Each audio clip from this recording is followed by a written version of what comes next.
Good morning, all. So, welcome to the platform of UPSC Guide. So, today in our Prarambha batch, we are going to continue our discussion or understanding of the syllabus.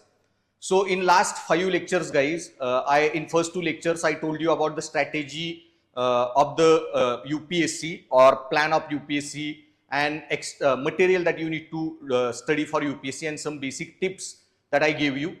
Then remaining 2 lectures, we discussed the prelim ka GS paper syllabus and CSAT paper syllabus.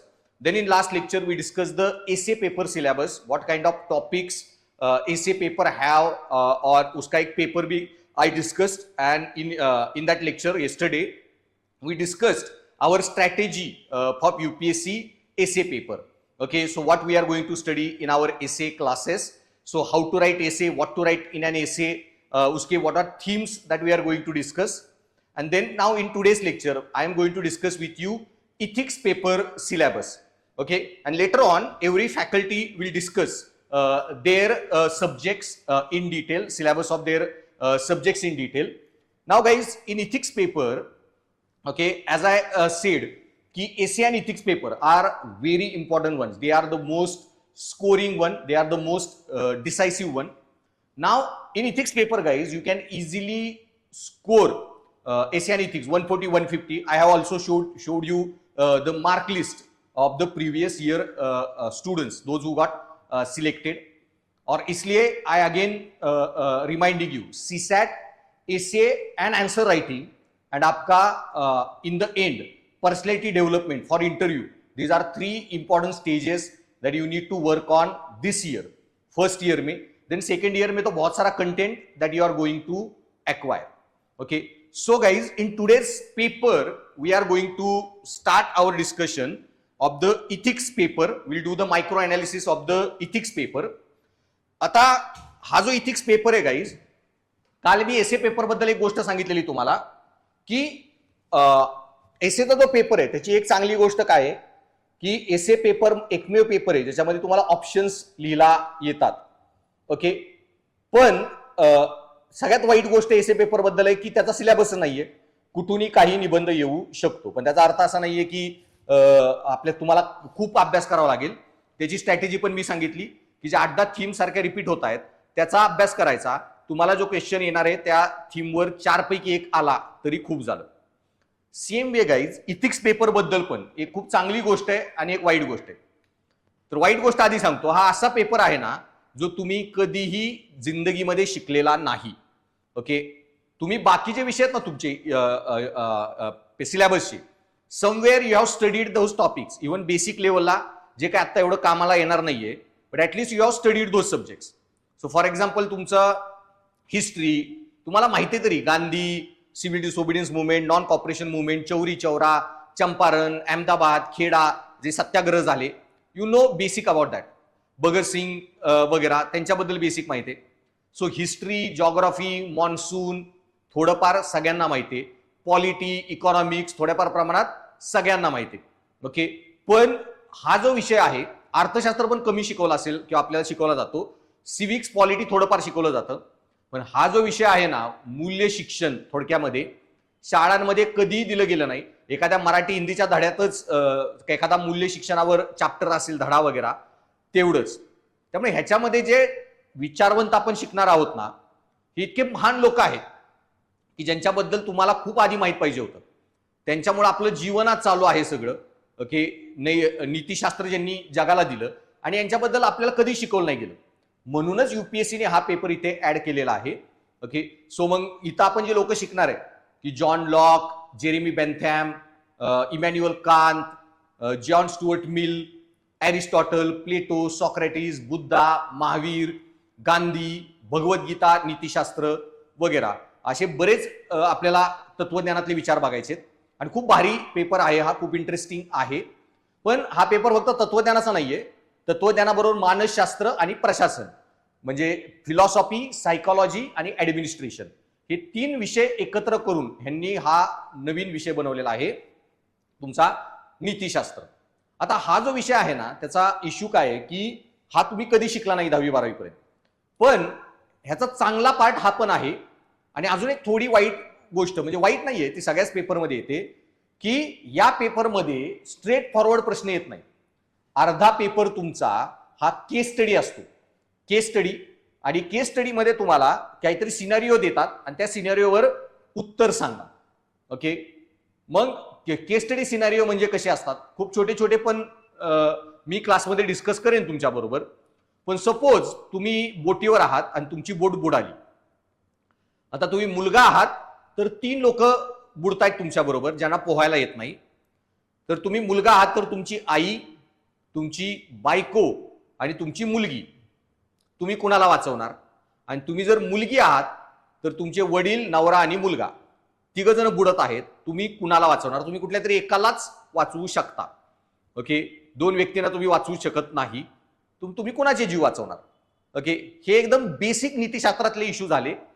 पण या पेपरचा अभ्यास करताना आपण ह्या सगळ्या basic केस study आधी बघायच्या, आणि एकदा ह्याचा तुमचा चांगला अभ्यास झाला हायपोथेटिकल वाल्यांचा, की मग आपण ऍडव्हान्स ज्या प्रशासनाच्या दृष्टिकोनातून ज्या केस स्टडी असतात, की बाई दंगे चालू आहेत तर तुम्ही गोळ्या मारणार का, लाठीचार्ज करणार का, या टाईपचे जे केस स्टडीज येतात वगैरे, किंवा एखाद्या शाळेमध्ये एखाद्या म्हणजे ही केस स्टडी युपीएससीत आलेली, की एखाद्या शाळेमध्ये गावामध्ये एक नवीन शाळा चालू झालेली आहे आणि सरकारने असं ठरवलंय की किती दिवस ती शाळा चालते ते बघायचं, किती मुलं येत आहेत ते बघायचं, आणि जर जास्त मुलं येत असतील शाळेमध्ये, पालक त्यांच्या मुलांना घालत असतील शाळेत, तर शाळा चालू ठेवणार, नाहीतर शाळा बंद पडेल.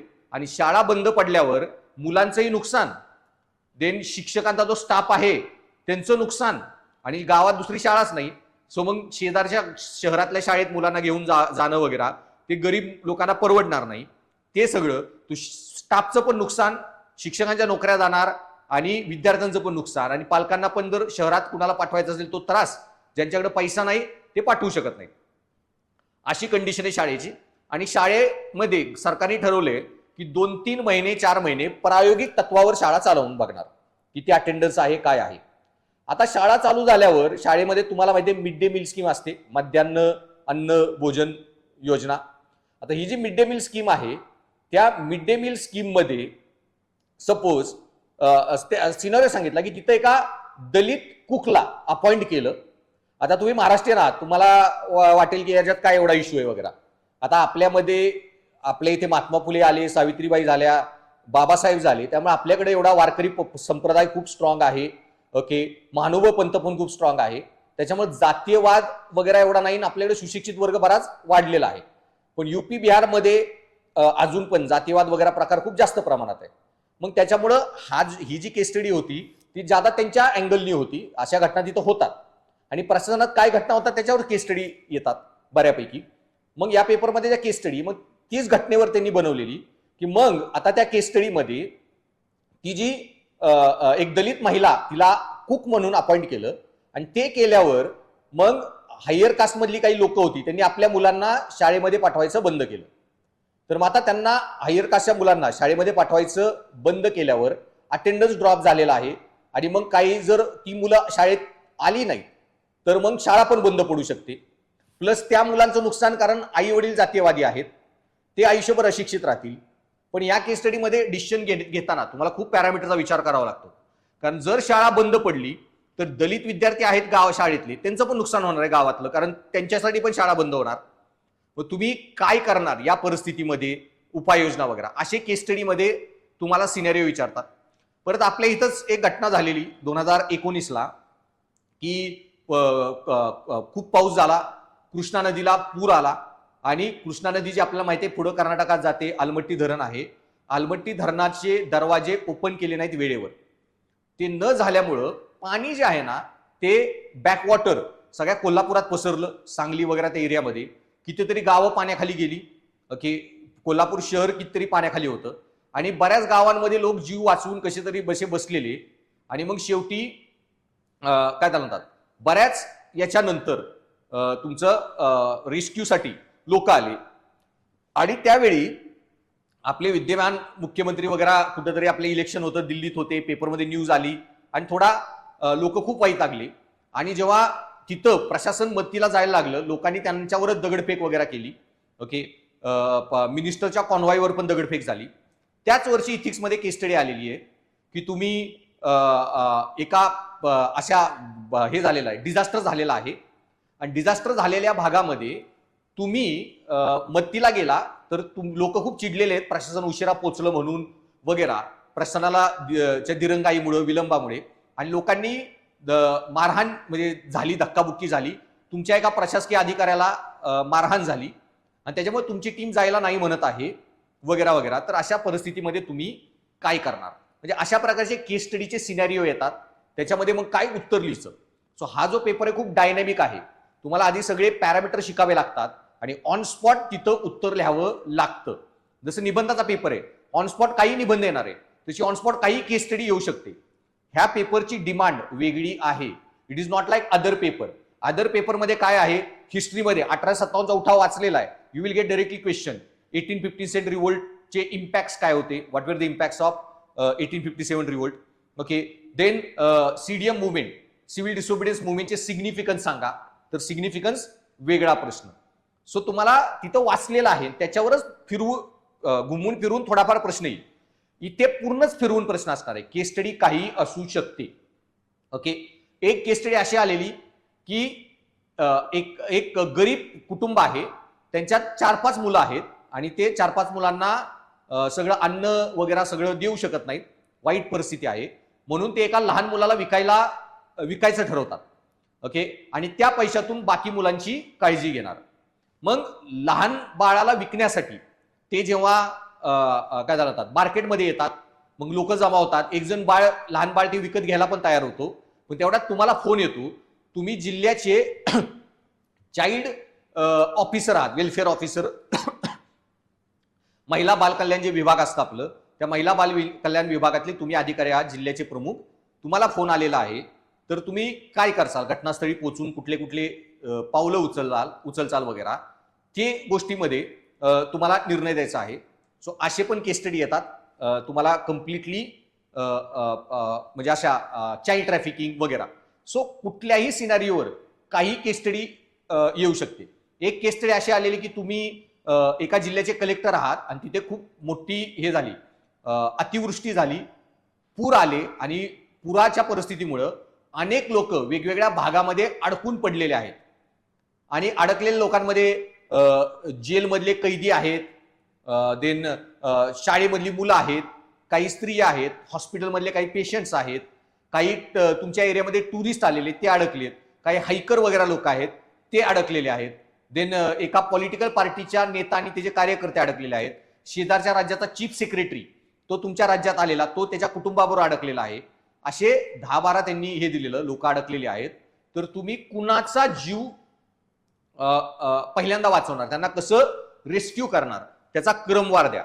सो ह्याला काही पॅटर्न नसतो केस स्टडीजला, पण त्याच्यामुळे तुम्ही काय घाबरू नका. केस स्टडी या ऍडमिनिस्ट्रेटिव्ह ज्या येणार आहेत, ओके, कारण हा विषय मी शिकवणार आहे, एकदम डिटेलमध्ये त्याविषयी तुमचा शिकवला जाईल. त्याच्यामुळे तुम्ही जेही शिकणार आहात तुमची व्यवस्थित सगळं हा पेपर तयार होईल.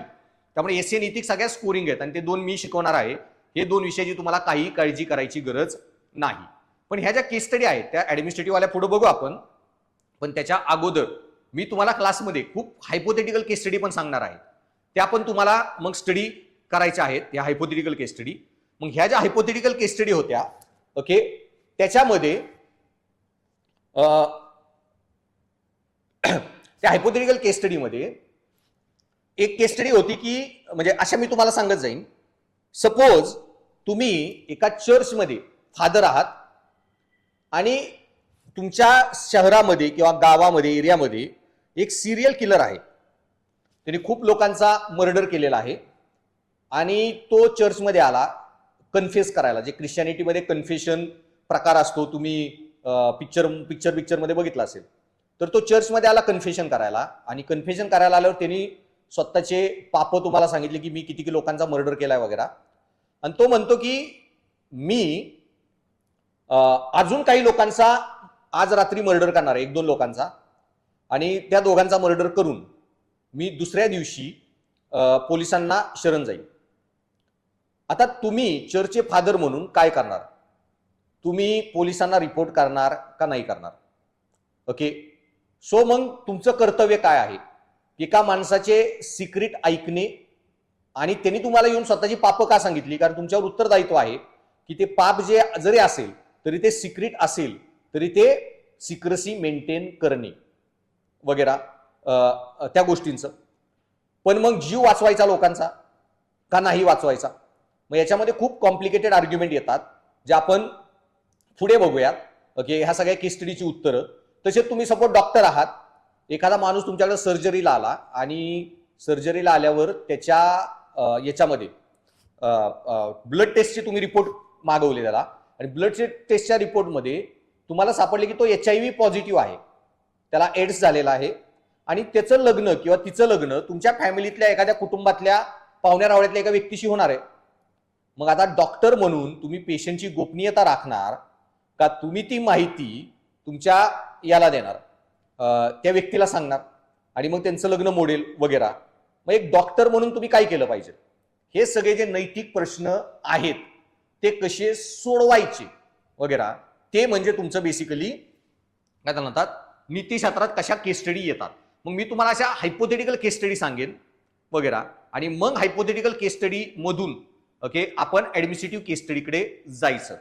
मग हा जो पेपर आहे ना 2 भागामध्ये येतो, section A, section B. Section A मध्ये तुम्हाला जनरली 6 प्रश्न असतात. ओके, 6 प्रश्नामध्ये परत ए बी असे प्रश्न येतात, आणि असा मिळून जवळपास 140 ते 150 मार्कापर्यंत सेक्शन ए असतो, ज्याच्यात प्रश्न उत्तर असतात. आणि नंतर ओके तुमचा जवळपास 110 ते 125 मार्कापर्यंत पण पुढे तुमचा केस स्टडीचा भाग असतो, आणि दोन्ही 6 ते 7 केस स्टडी येतात, 15-20 काही 25 मार्काच्या पण ते व्हॅरी होत राहतं. आणि अशा 6 ते 7 केस स्टडी आणि असा मिळून तुमचा हा नीतिशास्त्राचा पूर्ण पेपर बनतो. ओके, आता याच्यामध्ये सगळंच नैतिकतेवर आधारित नाहीये. हा पेपरमध्ये नैतिकता एक भाग आहे. ह्या पेपरचे 3 भाग आहेत. एक आहे फिलॉसॉफी, तत्वज्ञान, जो येतो तुमचा नैतिकतेचा पार्ट, मग मानसशास्त्र, सायकोलॉजीचा भाग, आणि मग येतो प्रशासन, ऍडमिनिस्ट्रेशनचा भाग. आणि खूप इंटरेस्टिंग पेपर आहे. आणि या पेपरचं तुम्हाला नीट ज्ञान आलं ना, कारण मी तुम्हाला हा विषय आधी शिकवणार. ओके, नवीन नेक्स्ट इयरच्या बॅचमध्ये पण हा विषय आधी आपण स्टडी करायचा, कारण हा विषय जर तुम्हाला नीट समजला ना तर बाकीचे विषय तुम्हाला खूप चांगले समजतात. कारण तत्वज्ञान हा सगळ्या विषयांचा बाप विषय आपण पकडतो की फाउंडर विषय म्हणून. सो याच्यातल्या चर्चा तुम्हाला कळायला ना तर बाकीचे विषय समजायला पण खूप भारी जातं, की तुमची विचारसरणी तशी विकसित झाली तर. आणि मी सांगितलंय तुम्हाला पर्सनॅलिटी डेव्हलपमेंट इंटरव्ह्यूसाठी खूप गरजेची आहे, निबंध लिहिण्यासाठी विचार खूप गरजेचे आहेत, आणि नीतिशास्त्राचा पेपर निबंधात पण, आणि तुम्ही पॅनेल पुढे इंटरव्ह्यू पॅनेल पुढे बसल्यावर काय उत्तरं द्यावीत, कशी उत्तर द्यावीत, सगळीकडे हा पेपर खूप कामाला येणार आहे. ओके, सो आपण हा पेपर मग आता डिस्कशन करत जाऊ, एक एक टॉपिक याचा बघत जाऊ. आता या पेपरमध्ये 3 टॉपिक आहेत बघा, इथिक्स, इंटिग्रिटी आणि ऍप्टिट्यूड.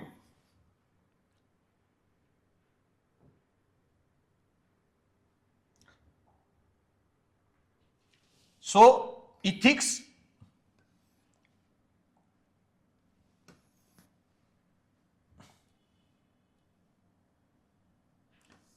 इथिक्स पहिला पार्ट आहे सिलेबसचा, जो तत्वज्ञान भाग मी सांगितलं. इंटिग्रिटी जो आहे ना तो प्रशासन ऍडमिनिस्ट्रेशनचा पार्ट येतो, आणि ऍप्टिट्यूड सायकोलॉजीचा भाग येतो. आता मी आधी सांगितलेलं की हा जो विषय आहे ना याच्यामध्ये खूप अशा टर्म्स येणार आहेत, ethics, integrity, aptitude, attitude, value, emotional intelligence. पुढे प्रशासकीय नीतिशास्त्रात पण integrity, probity, objectivity, accountability, transparency. So अशा ढिगभर व्हॅल्यूज तुम्हाला या पेपरमध्ये स्टडी करायच्या आहेत. आता या पेपरमध्ये मग सगळ्यात महत्वाची गोष्ट की आपण आज फक्त सिलेबसचा आढावा घ्यायचा आहे. पेपर काय आहे, पेपरचे सिलेबसच्या आहे, सगळ्या टर्म्सचा अर्थ काय आहे. सो पहिला जो पार्ट आहे ना इथिक्स म्हणजे नीतिशास्त्र. ओके, मग आपल्याला की इथिक्स काय असतं, मोरॅलिटी काय असतं, म्हणजे नीतिशास्त्र म्हणजे काय, नीतिमत्ता म्हणजे काय, एकदम बेसिक गोष्टींचा अभ्यास करायचा आहे. ओके, बघ फर्स्ट इयर मध्ये मी तुम्हाला फक्त या सिलेबसचं बेसिक अंडरस्टँडिंग देणार आहे. सेकंड इयर मध्ये आपण एकदम क्वेश्चन आन्सर सोडवून एकदम ऍडव्हान्स लेवलला हा विषय बघायचा. मग आता नीतिशास्त्र आणि नीतिमत्ता, इथिक्स आणि मोरॅलिटी मध्ये फरक काय असतो. ओके. आणि क्लिअर कट अंडरस्टँडिंग पाहिजे तुम्हाला या छोट्या छोट्या टर्म्सचं. आता बेसिकली काय ना, नीतिशास्त्र, इथिक्स आणि मोरॅलिटी. आता तुम्हाला जर मी विचारलं की तुम्ही नॉनव्हेज खाता का, बरंच मुलं म्हणतील सर नाही नॉनव्हेज खात. मग माझा प्रश्न असेल की तुम्ही नॉनव्हेज का खात नाही. मग बऱ्याच जणांचं उत्तर असतं की सर मी नॉनव्हेज खात नाही कारण माझ्या धर्मात अलाउड नाही, माझ्या जातीत अलाउड नाही, मी वारकरी आहे, माझ्या घरात वारकरी संप्रदाय फॉलो केला जातो म्हणून मी खात नाही. सो काही लोक जात, धर्म, वारकरी संप्रदाय अशा वेगळ्या गोष्टींमुळे म्हणतील की मी नॉनव्हेज खात नाही. जर तुम्ही या गोष्टींमुळे नॉनव्हेज खात नसाल ना, माझ्या घरात अलाउड नाही वगैरे, तर तुम्ही नैतिक आहात, नीतिशास्त्राचं पालन करत आहात. You are ethical but you are not moral. तुम्ही नीतिमत्तेने वागत नाही. सो बेसिकली नीतिशास्त्र, नीतिमत्ता म्हणजे काय, तुम्ही योग्य गोष्ट करता. तुम्ही नॉनव्हेज खात नाहीये, जनावरांचे अधिकार तुम्ही जोपासताय, ओके, चांगली गोष्ट करताय, कुणाचा जीव घेत नाहीये. पण तुम्ही कुणाचा जीव घेत नाहीये का, कारण तुम्हाला एक्सटर्नल सोर्स सांगत आहे, ओके, की कुटुंब, धर्म, जात. तुम्ही कुटुंब, धर्म, जात, एखादी परंपरा, वारकरी संप्रदाय त्यांचा आहे नियम म्हणून पाळत आहात. तुम्ही नैतिक गोष्ट करताय बाह्य घटकांसाठी. Okay, you are doing right thing for external reason. त्याला म्हणलं जातं नीतिशास्त्र. पण जर तुम्ही योग्य गोष्ट करता, ओके, कारण तुम्हालाच ती गोष्ट कळाली का योग्य आहे, सो बाह्य घटकाकडून नाही, तुमच्या अंतरात्म्यातून जर त्याचा आवाज आला, ओके, फ्रॉम युअर कॉन्शियन्स, सत्सद विवेक बुद्धी, आणि तुमच्या सत्सद विवेक बुद्धीने सांगितलं की ही गोष्ट करा, तरच त्याला म्हणलं जातं नीतिमत्ता. ओके. सो नीतिशास्त्र एक्सटर्नल, नीतिमत्ता असते तुमच्या अंतकरणातून. ओके, अंतर आत्म्याचा आवाज म्हणजे नीतिमत्ता. मग म्हणजे काय, तर मी नॉनव्हेज खात नाही कारण मला माहितीये जनावरांना अधिकार आहे. ओके, आपले प्रत्येक प्राण्याला, जीवमात्राला जगण्याचा अधिकार आहे. या कारणामुळे तुम्ही नॉनव्हेज खात नसाल तरच ती येते नीतिमत्ता, तरच त्याला म्हणतो आपण मोरॅलिटी. ओके, तुम्ही ठरवता तुमच्या अंतरात्म्यातून योग्य अयोग्य काय. ओके, आणि शास्त्र काय असतं, ज्योतिषशास्त्र वगैरे, तसं जे शास्त्र असतात, भौतिक शास्त्र, फिजिक्स वगैरे, शास्त्र आपण देत नाही. शास्त्र कुठून येतं, बाह्य घटकाकडून. मग बाह्य घटकाकडून म्हणजे काय, बाई न्यूटनने अभ्यास करून बनवलं शास्त्र, भौतिकशास्त्र. तसं काही तत्वज्ञानी अभ्यास करून काही नियम दिले, ते नियम दिले म्हणून तुम्ही पाळताय. तुकाराम महाराज, ज्ञानेश्वर महाराज म्हणले म्हणून तुम्ही नॉनव्हेज खात नाही. वारकरी संप्रदायाने नियम दिलेला आहे म्हणून खात नाही. तुम्ही ज्याला फक्त नीतिशास्त्राचं पालन करताय, नैतिक आहात, तुमच्यात नीतिमत्ता नाही. नीतिमत्ता कधी, जेव्हा वारकरी संप्रदाय किंवा तुकाराम महाराज किंवा ज्ञानेश्वर महाराज का बरं म्हणाले नॉनव्हेज खाऊ नका, त्यांनी का खाल्लं नव्हतं बरं. त्या लोकांनी तर वारकरी संप्रदाय जन्माला घातला, मग ते थोडी वारकरी संप्रदायामुळे खात नाहीयेत. ओके, मग त्यांनी का नाही खाल्लं. मग त्यांना वेदांत जे आहे, उपनिषद, ती त्यांना नीट समजली, त्या वेदांताचा अर्थ त्यांना नीट लागला. आणि वेदांत काय म्हणतं, आपले 4 वेदांतात 4 वाक्य जी येतात, अहम ब्रह्मास्मी, तत्वमासी, अयम आत्मा ब्रह्म, प्रज्ञानाम ब्रह्म, की माझ्या, तुमच्यात, पृथ्वीवरील प्रत्येक जीवजंतूत, प्रत्येक माणसात, प्राणी मात्रात, सगळ्यांमध्ये ब्रह्म आहे. आणि तुमच्यात, माझ्यात, सगळ्यांच्यात जो ब्रह्म आहे तोच तो परब्रह्म, परमात्मा, तो प्रत्येकातच ब्रह्म आहे. तर मग प्रत्येकातच जीवामध्ये ब्रह्म आहे, तर कुठल्याही जीवाची हत्या म्हणजे ते ब्रह्महत्याच केल्यासारखं आहे. कुठल्याही जीवाला छळणे, त्रास देणे, ओके, ही देवाच्या उपासनेच्या विरुद्ध केलेली गोष्ट आहे. त्याच्यामुळे कुठल्याही प्राण्याचा जीव गेलाच नाही पाहिजे. मग आय गेस एकनाथ महाराज का कोण होते मला आठवत नाही, की चालताना पण खाली बघून चालायचे, की पायाखाली कुठला हे मरू नये, किडा वगैरे पण, की कुठल्याही चुकून पण माझ्याकडून कुठली हत्या वगैरे होऊ नये जीवाची. आणि तुकाराम महाराजांचा जो अभंग आहे, वृक्षवल्ली आम्हा सोयरे, तर मराठीमध्ये जसं भावकी असतं, जे रक्तानी नातेवाईक आहेत, आणि सोयरे म्हणजे नात्यानी, तर हे पक्षी वगैरे पण पाहुणे रावळेच आहेत माझे. सो किंवा कांदा मुळा भाजी अवघी विठाई माझी, ही सगळे प्रत्येक जेव्हा मी माझं कर्म करत आहे, आणि हे कांदा मुळा सगळं जे क्रिएशन माझ्या आजूबाजूला आहे, ते क्रिएशन म्हणजेच देव आहे. सो हिंदू फिलॉसॉफीमध्ये क्रिएटर आणि क्रिएशन वेगळा पकडलं जात नाही. ओके, क्रिएटर आणि क्रिएशन एकच आहे. ओके, हे सगळे एकाचेच भाग आहे, जे आदि शंकराचार्य बोललेले, की एकियो ब्रह्म द्वितीय नास्ती, एकच ब्रह्म आहे, दोन कुठली गोष्टच नाही. ही पृथ्वी, सगळे प्राणी मात्र, तुम्ही मी सगळे, ओके, सगळे एकच आहोत आणि एकच त्या परमात्म्याचे अंश आहोत. मग त्यांचा जो हे होता अद्वैत वेदांत, द्वैत नाही अद्वैत, ते अद्वैत वेदांत जो आहे तो अद्वैत वेदांत, सो तोच मान्य. सो या कारणामुळे तुम्हाला अद्वैत वेदांताची शिकवण कळाली. तुकाराम महाराज का प्राणी मात्रांना सोयरे बोलले हे कळालं, ओके, आणि याच्यामुळं तुम्ही नॉनव्हेज खात नाहीये. आता तुमचं जे ऍक्शन आहे ना ती झाली नीतिमत्तेतून, मोरॅलिटीतून, ओके. सो मग नीतिशास्त्र आणि नीतिमत्ता, सो अशा एकदम बेसिक बेसिक गोष्टी आपल्याला शिकायच्या आहेत की ह्या कन्सेप्टचा अर्थ काय, त्यांचं मिनिंग, फरक काय वगैरे. मग त्यानंतर आहे इंटिग्रिटी, ओके. इंटिग्रिटी, इंटिग्रिटी शब्द जो आहे ना, आता इश्यू काय ना की समजून घ्या, सुरुवातीला हे थोडा वर्ल्ड हिस्ट्री मधला हाय लेवल कॉन्सेप्ट आहे, पण वर्ल्ड हिस्ट्रीमध्ये की युरोपियन रेनिसान्स, तुम्ही इतिहासात वाचलं असेल, युरोपचे पुनरुत्थान म्हणून एक घटना झालेली. आणि पुनरुत्थान झाल्यावर युरोपचे नंतर पुढं भविष्यामध्ये तिथं वैज्ञानिक क्रांती झाली, सायंटिफिक रिव्होल्युशन. आता ही जी वैज्ञानिक क्रांती झाली ना त्याच्यानंतर फिजिक्स, केमिस्ट्री, बायो सगळे विषय जन्माला आले. काही तत्वज्ञानांनी काय केलं, मग काही लोकांनी की फिजिक्स, केमिस्ट्री, बायो जसा जगाचा अभ्यास करताना त्याच तत्वांवर आम्ही समाजाचा, माणसाचा, संस्कृतीचा, धर्माचा पण अभ्यास करणार, नीतीचा पण शास्त्रासारखा अभ्यास करणार. आणि याच्यातूनच जन्माला जसं भौतिक गोष्टींचा एक सिस्टमॅटिक अभ्यास करायचा, रॅशनल इन्क्वायरी करायची, आणि भौतिक गोष्टींची रॅशनल इन्क्वायरी करून जन्माला आलं तुमचं फिजिक्स, भौतिक शास्त्र. तसं नीतीचा सिस्टमॅटिक अभ्यास करून जन्माला आलं ते नीतीशास्त्र. मग हे जे नीतिशास्त्र आहे म्हणजे काही लोकांनी विज्ञानाचा अभ्यास, ओके, जसा काही नियमांनी केला तसा काही लोकांनी ठरवलं की नैतिकतेत योग्य अयोग्य काय हे कोणतरी सांगतोय म्हणून नाही, काहीतरी नियमातून ठरवायचं. नैतिक निर्णय घ्यायचे पण नियम बनवायचे, जसे फिजिक्समध्ये फॉर्म्युले असतात तसे, ओके, केमिस्ट्री मध्ये जसे फॉर्म्युले असतात तसे नीतिशास्त्रात पण फॉर्म्युला पाहिजे. कुठलाही निर्णय घेताना, ओके, काहीतरी सिस्टीम पाहिजे नैतिक अनैतिक ठरवायची. म्हणून काही लोकांनी नीतीचा शास्त्रासारखा अभ्यास केला आणि तिथून जन्माला आलं नीतिशास्त्र असा विषय. आता याचं डिटेल आपण नंतर बघूयात. मग त्याचमुळं नीतिशास्त्रातल्या बऱ्याच संकल्पना ज्या आहेत ना त्या फिजिक्स, केमिस्ट्री, बायो सारख्याच त्यांचा अर्थ लागतो.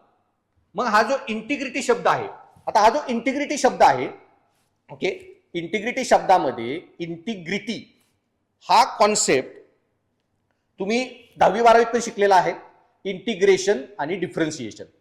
मग इंटिग्रेशन म्हणजे काय असतं, सो हे आहे इंटिग्रेशन, हे आहे डिफरन्सिएशन, ओके. सो इंटिग्रेशन म्हणजे काय, होलसमनेस, गोष्टी इंटिग्रेट करणे. डिफरन्सिएशन म्हणजे काय, गोष्टीचं विभाजन करणे. सो इंटिग्रेशन आणि डिफरन्सिएशन. बघ हाच कॉन्सेप्ट नीतिशास्त्रात पण येतो की इंटिग्रिटी म्हणजे काय, तर नीतिशास्त्रामध्ये इंटिग्रिटी म्हणजे तुम्ही एखादी गोष्ट नैतिक तर करत आहात पण ती इंटिग्रली करत आहात का, म्हणजे त्याच्यामध्ये होलसमनेस आहे का, त्यात कुठला गॅप नाही पाहिजे. फॉर एक्झाम्पल, मी करप्शन करत नाही एक प्रशासकीय अधिकारी म्हणून, पण मग मी सरकारची गाडी पर्सनल यूजसाठी पण वापरत नाही. हे झालं तुमचं इंटिग्रिटी, ओके. सो इंटिग्रिटीला मराठीमध्ये आपण म्हणतो विश्वासार्हता, ओके. सो किंवा अखंडता किंवा एकात्मता, की तुमचं चरित्र किती एकात्मक आहे. सो फॉर एक्झाम्पल, की एखादा माणूस म्हणेल मी नॉनव्हेज खात नाही, फक्त मंगळवार सोडून, मंगळवारी नॉनव्हेज खातो, बाकी वर्षभर मी नॉनव्हेज खात नाही, म्हणजे तुमच्या कॅरेक्टरमध्ये काय आला, गॅप आला, ओके. किंवा मी नॉनव्हेज खात नाही पण मी अंडी खातो, किंवा मी फक्त चिकन खातो, बाकी कुठलं खात नाही, हे पण काय आलं की कॅरेक्टरमध्ये गॅप आला.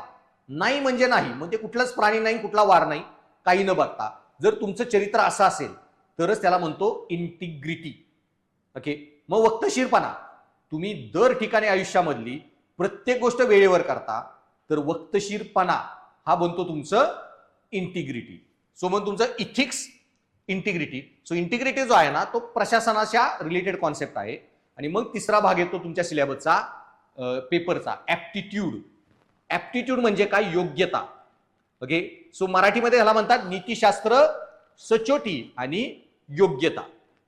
आता बेसिकली लक्षात घ्या की आपल्याला नंतर पुढे कॉन्सेप्ट शिकायचे वेगवेगळे सिलेबसचे मी टॉपिक सांगणार आहे.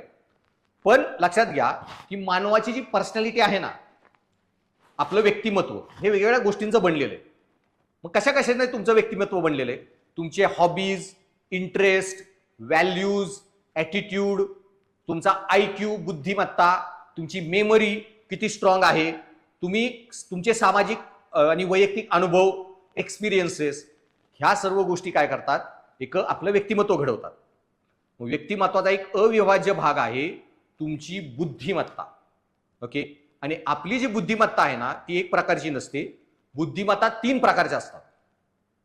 एक असते ॲनालिटिकल इंटेलिजन्स, ज्याला म्हणतो आपण संकल्पनात्मक बुद्धिमत्ता. दुसरी असते प्रॅक्टिकल इंटेलिजन्स, ज्याला म्हणतो आपण व्यावहारिक बुद्धिमत्ता. आणि तिसरी असते आपली सामाजिक बुद्धिमत्ता, ज्याला आपण म्हणतो सोशल इंटेलिजन्स. आणि त्या सोशल इंटेलिजन्स मध्ये एक येते त्याचा सबपार्ट भावनिक बुद्धिमत्ता, म्हणजे इमोशनल इंटेलिजन्स. सो आपली बुद्धी 3 टाईपची आहे: IQ, EQ आणि प्रॅक्टिकल इंटेलिजन्स. PQ पकडून चालू त्याला. आता हे जे IQ असते ना बुद्धिमत्ता, सो बेसिकली मग मी काय सांगितलं की आपली बुद्धिमत्ता जी आहे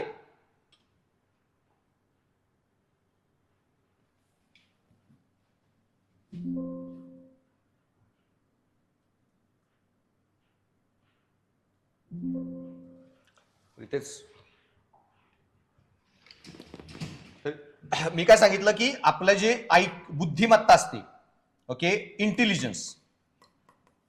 आता हा जो इंटेलिजन्स आहे आपला, तो 3 पार्टमध्ये डिवाइड असतो. एक झाला IQ, एक असतो सोशल इंटेलिजन्स, की समाजाशी कसं वागताना तुम्हाला कळलं पाहिजे समाजात कसं वागावं, त्याला म्हणतात सोशल इंटेलिजन्स. त्याचाच एक भाग येतो इमोशनल इंटेलिजन्स, त्याला म्हणतात EQ. आणि तिसरं आहे व्यावहारिक ज्ञान, जे म्हणतो ना रे याच्याकडे व्यावहारिक ज्ञानच नाहीये, व्यावहारिक ज्ञान कमी आहे, ते प्रॅक्टिकल इंटेलिजन्स. त्याला फॉर एक्झाम्पल म्हणत नाहीत, पण आपण पकडून चालू PQ. सो आपल्या 3 टाईपच्या बुद्धिमत्ता असतात. आणि याच्यामध्ये हा जो IQ आहे ना, IQ, या IQचे पण 2 टाईप असतात.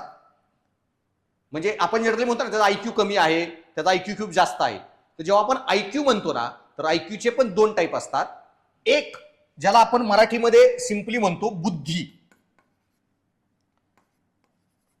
बुद्धी, ओके. आणि बुद्धी म्हणजे तुमची तर्क करण्याची क्षमता, reasoning ability, okay.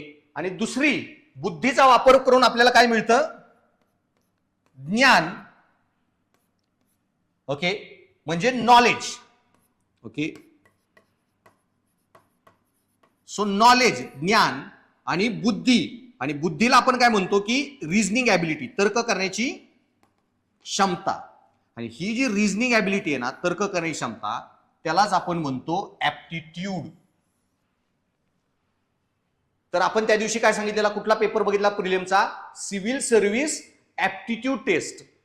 Aptitude test काय होतो? CSAT paper. तो CSATचा पेपर काय होता? तो त्या दिवशी मी प्रश्न सांगितले, एक ट्रेन येत आहे, प्लॅटफॉर्मवर किती वेळामध्ये ते क्रॉस करेल वगैरे, किंवा एका घड्याळाचे एका तासात एवढे ठोके होतात, तर किती तासात किती ठोके होतील वगैरे. हा जो पार्ट आहे ना, तो सगळा पार्ट कशाचा आहे? ओके. एक आहे तुमचं रिझनिंग आणि दुसरा आहे नॉलेज, ज्ञान, ओके. मग रिझनिंग आणि बुद्धी आणि ज्ञान, बुद्धीतून प्राप्त होतं ज्ञान. सो बेसिकली ऍप्टिट्यूड म्हणजे काय? आता तुमच्यापैकी काही लोक मेडिकल फील्डमध्ये आहेत, काही लोक आता इंजिनिअरिंगला ऍडमिशन घेतलेले आहेत वगैरे, किंवा काही लोक 12वीला पण आहेत, 12वी झाल्यावर ते कुठेतरी ऍडमिशन घेतील. तुम्ही तुमच्या एंट्रन्स टेस्ट दिल्या असतील, JEE, ऍडव्हान्स, नीट, ह्या सगळ्या. तुम्ही ह्या सगळ्या ज्या एक्झाम देत आहात, या सगळ्या एक्झाम मध्ये मला सांगा की त्या एक्झामला आपण काय म्हणतो? Aptitude test. तुम्हाला MBA ला ऍडमिशन घ्यायचं आहे, MBA ला काय द्यावी लागते? CAT, okay. तर ती पण ऍप्टिट्यूड टेस्ट आहे. सो बेसिकली NDA वगैरेसाठी पण तुम्हाला ऍप्टिट्यूड टेस्ट द्याव्या लागतात. तुम्ही ऍपकॅट पण ऐकलं असेल, एअरफोर्समध्ये जायचं असेल तर एअरफोर्स ऍप्टिट्यूड टेस्ट असते एअरफोर्सची वगैरे. तर ऍप्टिट्यूड म्हणजे काय की कुठलीही गोष्ट करण्यासाठी तुमच्याकडं एक बेसिक ॲबिलिटी आहे का? ओके. म्हणजे तुम्हाला डॉक्टर व्हायचं आहे तर बायोलॉजीचं बेसिक ज्ञान पाहिजे, MBBS ला गेल्यावर ते थोडी तुम्हाला शिकवत बसणार आहे की माणसाच्या शरीरात हाडं किती आणि काय कुठं. बेसिक नॉलेज तुम्हाला आधीच पाहिजे, ऍप्टिट्यूड. सो बायोलॉजीचा ऍप्टिट्यूड जे आहे ते तुमची नीटची एक्झाम जे मेजर करते. ओके, सो एक डॉक्टर होण्यासाठी तुम्हाला बायोलॉजी, केमिस्ट्री बेसिक ज्ञान आहे का? इंजिनिअरिंग व्हायचं आहे तर तुम्हाला मॅथमॅटिक्सचं बेसिक ज्ञान पाहिजे, ते तुमच्याकडे आहे का? तसंच ओके, तुम्हाला प्रशासकीय अधिकारी व्हायचं असेल तर प्रशासकीय अधिकारी होण्यासाठी काही बेसिक ज्ञान लागणार आहे. मग बेसिक ज्ञान कुठलं लागणार आहे? पहिले तर तुम्हाला मॅथमॅटिकल कॅल्क्युलेशन जमतात का? लॉजिकल रिझनिंग जमतं का? डेटा वाचता येतो का? ओके, रीडिंग कॉम्प्रिहेन्शन करता येतं का? ते सगळं कुठला पेपर मेजर करतो? तुमचा सीसॅटचा पेपर, जो आपण मागच्या रविवारी डिस्कशन केलं सीसॅटच्या पेपरचं. पण एक प्रशासकीय अधिकारी म्हणून फक्त तुम्हाला तेवढे डेटा वाचणे, मॅप बघून गोष्टी कळणे एवढं गरजेचं नाहीये. तुम्हाला या सगळ्या गोष्टींबरोबर अजून एक गोष्ट लागते, ती म्हणजे की प्रशासकीय अधिकारी असताना एक हे झाले तुमचे तर्क करण्याचे ऍप्टिट्यूड, तार्किक बुद्धी. तसे तुम्हाला अजून पण काही पर्सनॅलिटीचे गुण लागतात. ओके, म्हणजे काय? एक प्रशासकीय अधिकाऱ्याकडे कुठले गुण पाहिजेत? त्याच्याकडे निर्णय घ्यायची क्षमता पाहिजे. ओके, त्याच्याकडे तुमच्या हाताखाली खूप लोक येणार आहेत, तुमच्याकडे लिडरशिप क्वालिटी पाहिजेत. ओके, की एक नेतृत्व शैली तुमच्याकडे चांगली पाहिजे. ओके, तुम्ही प्रामाणिक पाहिजे. तुम्हाला दुर्बल घटक जे आहेत प्रशासनामधले त्यांच्या प्रती आपुलकी पाहिजे, की प्रशासनात त्यांच्यासाठी काम करायचंय. ओके, मग त्यांच्या प्रती तुम्हाला करुणाभाव पाहिजे, सहवेदना पाहिजे तुमच्यामध्ये, आणि तुमच्यामध्ये गतिशीलता पाहिजे की बाई कुणीही तुमची मदतीला आलं, पोलीस डिपार्टमेंटमध्ये आहात, फायर डिपार्टमेंटमध्ये आहात, आग लागली, तुम्ही किती पटकन मदतीला जाता वगैरे. तुम्ही सरकारी अधिकारी आहात, सरकारी अधिकारी कुठलीच जात नाही, सरकारी अधिकारी एकच जात असते की मी भारताचा अधिकारी आणि माझ्या पुढे येणारे सगळे लोक म्हणजे भारताचे नागरिक. मग मला ना कुठली जात, ना धर्म, ना काही. ज्या दिवशी पोस्ट निघाली त्या दिवशी या सगळ्या गोष्टी माग राहिल्या. ओके, सो मग तो निष्पक्ष पाहिजे वगैरे. राजकारणामध्ये 5-5 वर्षाला सरकार बदलत राहतात, प्रशासकीय अधिकारी 30 वर्ष प्रशासनात असतो. मग तो राजकीय दृष्ट्या कसा पाहिजे? तटस्थ, पॉलिटिकल न्यूट्रॅलिटी. त्याला फरक पडला नाही पाहिजे कुठलं सरकार पॉवरमध्ये आहे. कुठलंही सरकार पॉवरमध्ये असो, तुमचं काम त्यांनी बनवलेल्या पॉलिसीचं इम्प्लिमेंटेशन करणे. सो प्रशासकीय अधिकारी कसा पाहिजे? तटस्थ. आता हे जे सगळे मी गुण तुम्हाला सांगितले, ओके, हे पण एक प्रशासकीय अधिकाऱ्यात असणं गरजेचं आहे. सो मग 2 गुण येतात प्रशासकीय अधिकाऱ्यात जे पाहिजे. एक तार्किक गुण, ते तार्किक गुण चेक करायचं काम करणारे तुमचा सीसॅटचा पेपर प्रिलियम मध्ये. आणि जे व्यक्तिमत्वाचे गुण आहेत, निर्णय क्षमता, निष्पक्षता, तटस्थता वगैरे, ते सगळे आपल्याला शिकायचे या पेपरमध्ये. सो या पेपरचा ऍप्टिट्यूड हा तुमच्या पर्सनॅलिटी चेक करणारा ऍप्टिट्यूड आहे, आणि सीसॅट प्रिलियम मधल्या पेपरचा ऍप्टिट्यूड वगैरे ते तुमचा मॅथमॅटिकल ऍप्टिट्यूड बघणार आहे. सो हा पर्सनॅलिटी ऍप्टिट्यूड बघणारा पेपर आहे हा, आणि तो प्रिलियम मधला हा तुमचा मॅथमॅटिकल ऍप्टिट्यूड बघणारा पेपर आहे.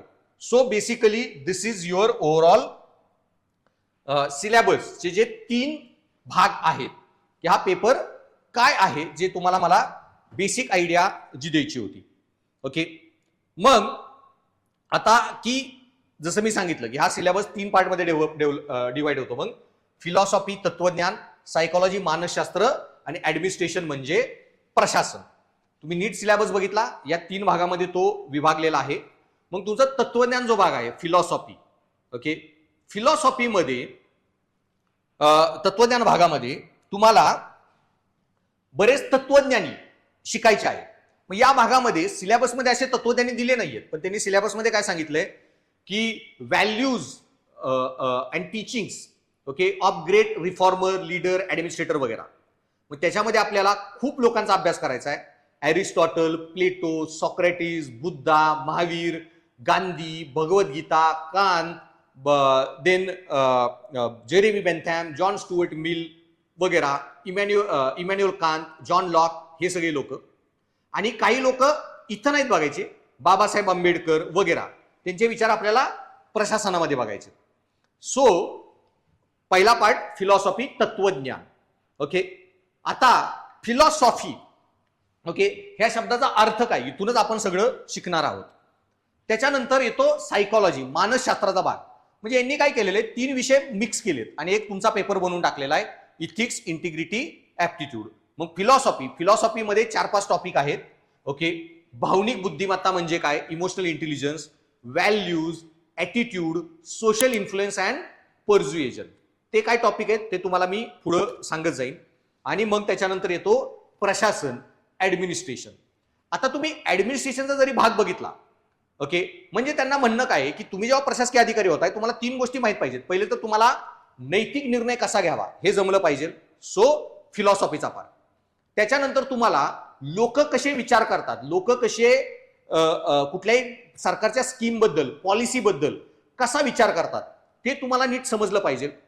आता फॉर एक्झाम्पल, काल परवाच मी माझ्या शेजाऱ्याच्या बरोबर बसलेलो आणि चर्चा चालू होती आणि हा जो सिया गोयलनी त्या केतन अग्रवालचा मर्डर केला, ओके, त्या सिया गोयलनी जो मर्डर केला तर त्याची चर्चा चालू होती की ती खूप श्रीमंत आहे, तिला वाचवलं जाईल, काही होणार नाही या केसमधून वगैरे वगैरे. आता समजून घ्या, आणि तो तर IT मध्ये जॉब करणारा एकदम हे आहे, त्याची बायको मॉडेल आहे, पण सुशिक्षित भारतातले लोक त्यांना पण कायद्यावर, प्रशासनावर आणि न्यायपालिकेवर विश्वास राहिलेला नाही. त्यांना वाटतं पैसा असेल तसा न्याय होतो. तर हे गोष्ट खूप समजून घ्यायची गरज आहे की justice should not only be done, justice seems to have been done. न्याय होणं गरजेचं नाहीये, न्याय झाला हे लोकांना वाटणं पण गरजेचं आहे. ओके, आणि त्याच्यामुळं तुम्ही नुसते आता एखाद्याला शिक्षा दिली, सिया गोयलला झाली शिक्षा 1 वर्षाची 2 वर्षाची, लोकांचा न्यायपालिकेवरचा विश्वासच उडून जाईल. ओके, त्याच्यामुळं प्रशासनात तुम्ही जेव्हा निर्णय घेता त्याचा लोकांच्या मानसिकतेवर काय परिणाम होतो, लोकांची मानसिकता कशी असते ते समजणं पण प्रशासनात खूप गरजेचं आहे. का, तुम्ही उद्या पुण्यामध्ये DCP आहात, आता पुण्यामध्येच सुरू होणार आहे आपली पालखी झाली, तशीच नंतर सुरू होईल गणपती उत्सव, लाखो लोक येतात बघायला. मग काही हुल्लडबाज पण असतात, कालवा गोंधळ करणार काही तरुण पोरं वगैरे, आणि ही हुल्लडबाजी केली त्यांनी म्हणून जर तुम्ही त्यांच्यावर लाठीचार्ज करायला लागला, ओके, तर खूप भयानक परिणाम याचा होऊ शकतो की लाठीचार्जमुळे भगदड झाली आणि तुम्हाला हुल्लडबाजीच्या नादात 100-200 लोक चेंगरून मेले. त्यामुळं अशा इश्यूजमध्ये लोकांची मानसिकता वेगळी असते आणि अशा ठिकाणी तुम्ही, ओके, प्रशासनामध्ये त्यांना असं फोर्सफुली वागवू शकत नाही. दर ठिकाणी तुम्ही कायद्याने चालू शकत नाही. लोकांची मानसिकता समजणं पण गरजेचं असतं, ते कसे रिॲक्ट करतील, काय होईल ते पण जाणणं गरजेचं असतं. मग काही आता एखाद्या पुतळ्याची विटंबना झाली आहे, ओके, लोक चिडलेले आहेत, एखादे बस बीस वगैरे पेटवत आहेत, ठीक आहे, आता पुतळ्याची विटंबना झाली, लोकांना राग आलेला आहे, बस जाळतायत, जाळू द्या, काय फरक पडतो. कितीला बस असते, 10-15 लाखाची तर ती बस असते. ओके, सरकार आपलं बजेट महाराष्ट्र सरकारचं 7 लाख कोटीच्या आसपास असतं. ओके, 6-7 लाख कोटी, किती बसेस येतील, 1 कोटीमध्ये 10 बसेस सरकार विकत घेऊ शकतं. ओके, सो 1-2 बसेस जळल्या म्हणून काय फरक पडत नाही, त्याच्यामुळे लोकांचा राग शांत झाला, माघारी गेले घरी, संपला विषय. पण 1-2 बसेस जाळतायत म्हणून तुम्ही गोळ्या घातल्या लोकांना, 10-12 लोक मेले, तर आज 100 लोक बस जाळत होते, उद्या 1000-2000 येतील, 10-15 बसेस पण जळतील आणि अजून काही दंगे पेटले तर अजून जीवितहानी पण होईल. त्यामुळे कधी तुमच्याकडे पॉवर आहे म्हणून ती वापरावीच याची हे योग्य नाही. मग तुम्हाला लोकांची मानसिकता कशी असते, लोक कसे रिॲक्ट करतात, ओके, कसे विचार करतात, ओके, त्यांच्या वृत्ती, त्यांची मूल्य, ओके, किंवा त्यांना एखादी गोष्ट कन्व्हिन्स करायची तर तुम्हाला त्यांच्याशी कसा संवाद साधला पाहिजे, कधी प्रशासकीय अधिकाऱ्याने काय बोललं पाहिजे हे कळलं पाहिजे. आणि त्याच्यासाठी मग काही टॉपिक त्यांनी टाकलेले आहेत. ओके, भावनिक बुद्धिमत्ता हा एक टॉपिक आहे की तुम्ही तर्कानेच दरवेळी निर्णय घेऊ शकत नाही. ओके, भावनिक बुद्धिमत्तेचा वापर करून पण, म्हणजे भावना आणि बुद्धिमत्ता दोन्हीचा संतुलन साधून निर्णय घेणं गरजेचं असतं. त्याला आपण म्हणतो कन्सेप्ट ऑफ भावनिक बुद्धिमत्ता. ओके, मग आता ही जी भावनिक बुद्धिमत्ता आहे, ओके, हा जो टॉपिक आहे, मग निर्णय घेताना कसा घेतला पाहिजे तुम्ही, त्याचं एक सिंपल उदाहरण मी मगाशी कोल्हापूरमध्ये पूर आलेला सांगितलं ना, उदाहरण केस स्टडी आलेली त्याच्यावर, सेम इन्सिडेंट हा कोल्हापूरच्या पुराचा झालता. त्यावेळी अजून एक व्हिडिओ आलेला, कोल्हापूरमध्ये खूप पाणी भरलेलं आणि लोक खूप वैतागलेले आणि एक व्हिडिओ आलता, तिथले जे SP होते ना ते जीपवर उभे होते खालून लोक त्यांच्यावर ओरडत होते, भांडत होते, त्यांना गराडा घातलेला, आणि त्याच्यावरून वरून ते बोलताना त्यांचा एक व्हिडिओ आला की मी तुमचे प्रॉब्लेम समजू शकतो, ओके, कारण माझाही बंगला जो आहे IPSचा तिथंच आहे कोल्हापूरमध्ये, आणि तोही पाण्यामध्ये पूर्ण बुडलेला आहे, पहिला फ्लोअर, आणि माझी पण बायको ओके ही टॉप फ्लोअरला ओके बसलेली आहे स्टोर रूम मध्ये माझ्या मुलीला घेऊन. माझाही टीव्ही, फ्रीज, सोफा सगळ्या गोष्टी पाण्याखाली गेलेल्या आहेत. ओके, माझंही नुकसान झालेलं आहे, मी तुमचं दुःख समजू शकतो. एवढं वाक्य सांगितलं आणि सगळी लोक शांत झाली. तिथं तुम्ही माझ्याशी अरेरावी का करताय, माझ्याशी ओरडून का बोलताय म्हणून लाठीचार्ज करू शकत नाही. आता देश बदललेला आहे, ही इंग्रजांची मेंटॅलिटी प्रशासनात चालत नाही. लोक शिकलेले आहेत, त्यांच्याकडे अधिकार आहेत, त्यांना कायदे माहीत आहेत वगैरे, आणि त्याच्यामुळं तुम्हाला प्रशासनामध्ये की कधी काय बोलावं, कधी काय वागावं, कसं वागावं ह्या गोष्टी कळणे, आणि त्यासाठी एक पार्ट त्यांनी टाकलेला आहे की एक चांगला प्रशासकीय अधिकारी व्यक्तिमत्वाने कसा असावा म्हणून हा पेपर आहे, आणि बुद्धीने कसा असावा म्हणून तो CSAT पेपर आहे. ओके, आणि मग त्याच्यामध्ये दुसरा भाग मानसशास्त्र, आणि मग येतो तुमचा प्रशासन. तुम्हाला प्रशासनात जायच्या अगोदर ऍडमिनिस्ट्रेशनच्या काही बेसिक गोष्टी माहीत असणं खूप गरजेचं आहे, टेक्निकल गोष्टी. मग ऍडमिनिस्ट्रेशनमध्ये ज्या कुठल्या बेसिक गोष्टी तुम्हाला माहीत पाहिजेत प्रशासनामध्ये, मग मी जे सांगितलं की एक चांगलं प्रशासन चालवणे, फायनली आपल्याला काय करायचं, देश चांगला चालवायचा आहे, महाराष्ट्राचं सरकार चांगलं चालवायचंय, लोकांना चांगल्या सुविधा द्यायच्यात एक अधिकारी म्हणून. मग हे करताना प्रशासकीय अधिकारी तुम्हाला ओके गव्हर्नन्स जो करायचा असतो तो 2 टाईपचा पाहिजे. की गुड गव्हर्नन्स करायचा असेल तर तुम्हाला काय करावं लागतं, तर सिंपल विचार करा की if you want to deliver good governance तुम्हाला काय करावं लागतं. तर पहिल्यांदा तुम्हाला काय चांगला लागणार आहे, चांगला देश चालवायचा असेल तर चांगले प्रशासकीय अधिकारी, तुकाराम मुंडेंसारखी माणसं, त्या पूजा खोडकर सारखी माणसं प्रशासनात नको, तुकाराम मुंडेंसारखी लोक यावीत. सो जास्तीत जास्त तुकाराम मुंडेंसारखी लोक आली, चांगले प्रशासकीय अधिकारी. ओके, पण नुसते प्रशासकीय अधिकारी असून फायदा आहे का. जर 1-1, 2-2 वर्षाला तुकाराम मुंडेंची ट्रान्सफर व्हायला लागली, 4-4, 5-5 महिन्याला ट्रान्सफर व्हायला लागली, ते कामच नाही करू शकणार. त्याच्यामुळे मग दुसरी गोष्ट काय पाहिजे, तुमचा कायदे, नियमन, लॉज, रूल्स, रेग्युलेशन्स. सो एका बाजूला काय पाहिजे तुम्हाला, चांगली सिस्टीम, आणि एका बाजूला काय पाहिजे, ती सिस्टीम चालवायला good people. So good people आणि good system, laws, rules, regulation and ethical people. मग हे दोन्ही एकत्र साध्य झालं, प्रशासनात चांगले लोक पण आले आणि चांगले कायदे पण असतील, तर तुमचं होतं गुड गव्हर्नन्स, सुशासन. मग ते सुशासन कसं असतं, काय असतं, हे तुम्हाला आपल्याला या पेपरमध्ये बघायचं आहे. त्यासाठी मग कुठले कायदे बनवले आहेत, मग माहितीचा अधिकार, तुमचा सिटीजन चार्टर, नागरिकांची सनद वगैरे, ह्या सगळ्या ज्या काही टेक्निकल गोष्टी आहेत त्या आपल्याला शिकायच्या. सो अशा प्रकारे हा ओव्हरऑल जो सिलेबस आहे पेपर या 3 घटकांमध्ये आहे. आता आपण आत्ता तर काही डिटेलमध्ये जायची गरज नाही सिलेबसच्या टॉपिकच्या, पण मी फक्त टॉपिक्स तुम्हाला सांगतो आणि टॉपिकमध्ये काय अपेक्षित आहे तेवढं फक्त सांगेन. नंतर मी 6 तास ह्या सिलेबसचं डिस्कशन करत असतो. फिलॉसॉफी पार्टमध्ये काय शिकायचंय, ऍडमिनिस्ट्रेशनमध्ये काय शिकायचंय, आणि हे मानसशास्त्र, सायकोलॉजी पार्टमध्ये आपल्याला काय काय शिकायचंय. 2-2 तास लेक्चर होईल. नंतर तुमचे रेग्युलर ओरिएंटेशन सेशन झाले की आपल्याला याच्यावर डिटेलमध्ये बघायचंय. सो मग पहिला टॉपिक जो आहे ना, ethics and human interface, essence, determinants and consequence of ethics in human action. म्हणजे यांचं म्हणणं काय की नीतिशास्त्र कन्सेप्ट काय, इथिक्स म्हणजे काय, मोरॅलिटी म्हणजे काय, आणि ह्युमन इंटरफेस. ह्युमन इंटरफेस म्हणजे काय की जे इथिक्स, मोरॅलिटी वगैरे आहे ना, ह्युमन इंटरफेस, मानवी संवाद. ओके, म्हणजे what is ethics, what is morality and where we learn from ethics from. जन्मजात कोण नैतिक असतो का, नाही. ओके, जन्मजात कोणतीही नैतिकता नसते. आपण जे काही शिकतो ते कुठून शिकतो, समाजाकडून, आई वडील, आजूबाजूचे लोक, संप्रदाय जे आपण फॉलो करतो, धर्म वगैरे. सो ह्युमन इंटरफेस, मानवी संवाद.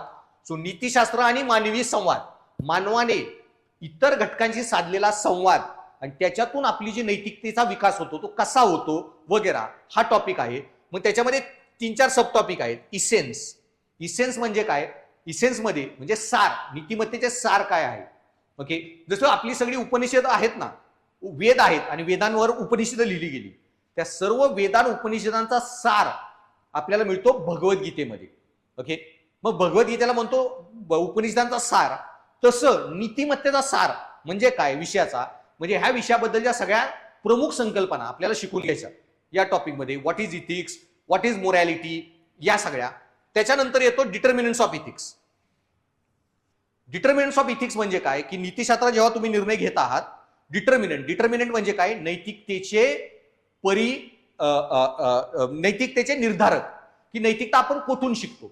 ओके, मग कुठून कुठून नैतिकता शिकतो आपण? आई वडील, समाज, संस्कृती, धर्म, देश, कायदे, परत एखादा रोल मॉडेल, आदर्श व्यक्तिमत्व, मीडिया, तंत्रज्ञान, खूप सारे घटक आहेत. 15-20 घटकावर आपल्याला चर्चा करायची. वेगवेगळ्या घटकांकडून नीतिमत्ता किंवा आपले मूल्य, विचार बदलतात.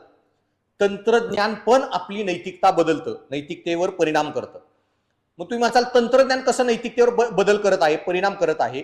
ओके, सिंपल आहे. कालच मी एक गोष्ट सांगितलेली, साबरीमाला मंदिरात महिलांना प्रवेश द्यायची. हजारो वर्ष आपल्या आजीनी आणि पणजीनी का बरं प्रवेश मागितला नाही की साबरीमाला मंदिरात आम्हाला प्रवेश द्या? हजारो वर्ष तंत्रज्ञानामध्ये सॅनिटरी पॅड अवेलेबलच नव्हते, त्यामुळे महिलांना शक्यच नव्हतं मंदिरामध्ये जाणं वगैरे, जेव्हा पिरियड्स वगैरे आलेले असतील. पण तंत्रज्ञानामुळं आता सॅनिटरी पॅड्स वगैरे अवेलेबल आहेत, महिला मंदिरात जाऊ शकतात, हायजीनचा इश्यू होणार नाहीये. त्याच्यामुळे आजच्या महिला स्वतःच्या हक्कासाठी लढायला लागल्या. आमच्यावर असं डिस्क्रिमिनेशन करू नका. तंत्रज्ञानाने मूल्य बदललं, नैतिकता. ओके, सेम वे आपली आजी पंजा त्या काय म्हणल्यात आम्हाला लढाई करायची. आत्ताच्याच महिलांना एनडीए, सीडीएस वगैरे मध्ये का जायचं आहे? सो इश्यू एवढाच आहे की हजारो वर्ष लढाई करायची म्हणजे 5 किलोची तलवार घेऊन घोड्यावर बसून लढाईला जाणं, मसलचीच पॉवरची गोष्ट होती.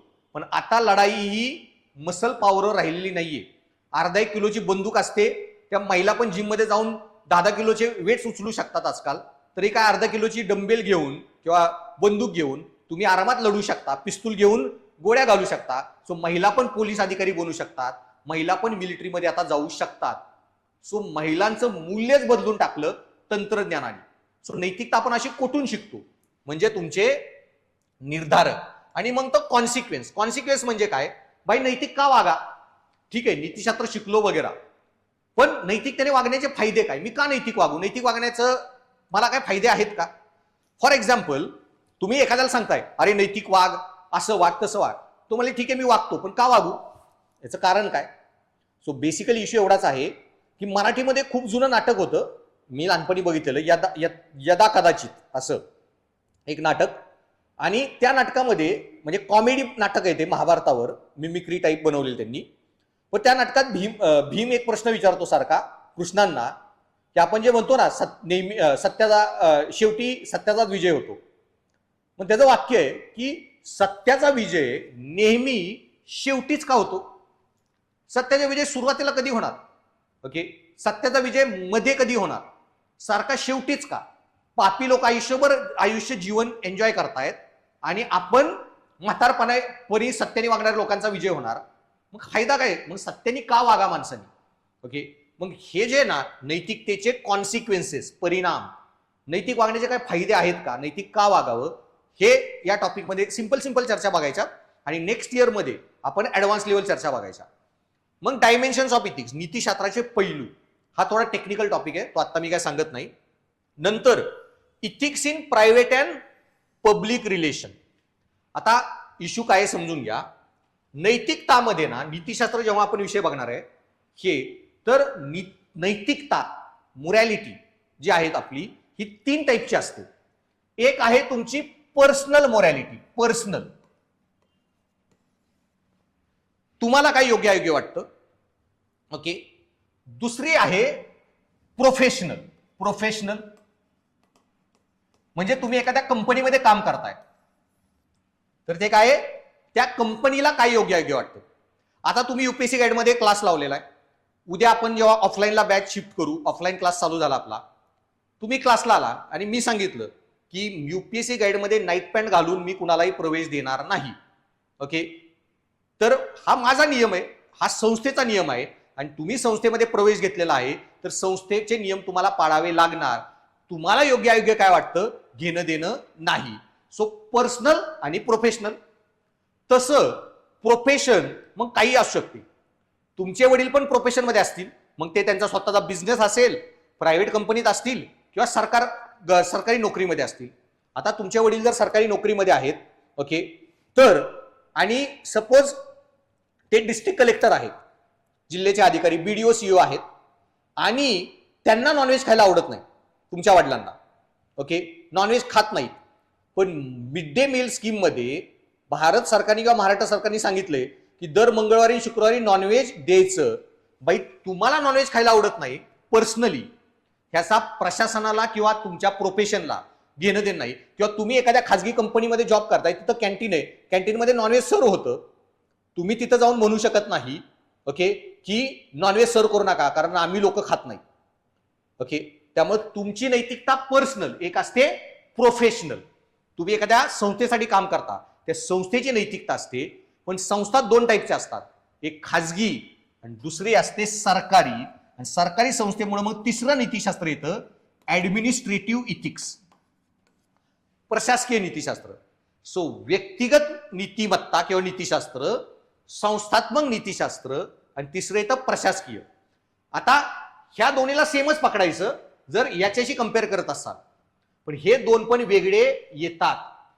म्हणजे काय, तुम्हाला काय योग्य अयोग्य वाटतं एका कंपनीला, कंपनीच्या एमडीसीओला आणि एका प्रशासकीय अधिकाऱ्याला, ओके. आता मी युपीएससी गाईड चालवतोय, कोणी माझ्या ओळखीतला आला, मी त्याला थोडीफार डिस्काउंट दिला, ओके. किंवा कोणी खूप आर्थिक परिस्थिती कमी जादा आहे म्हणून मी त्याला डिस्काउंट दिला, मी ते करू शकतो कारण मी कंपनीचा मालक आहे, तो माझा निर्णय असेल.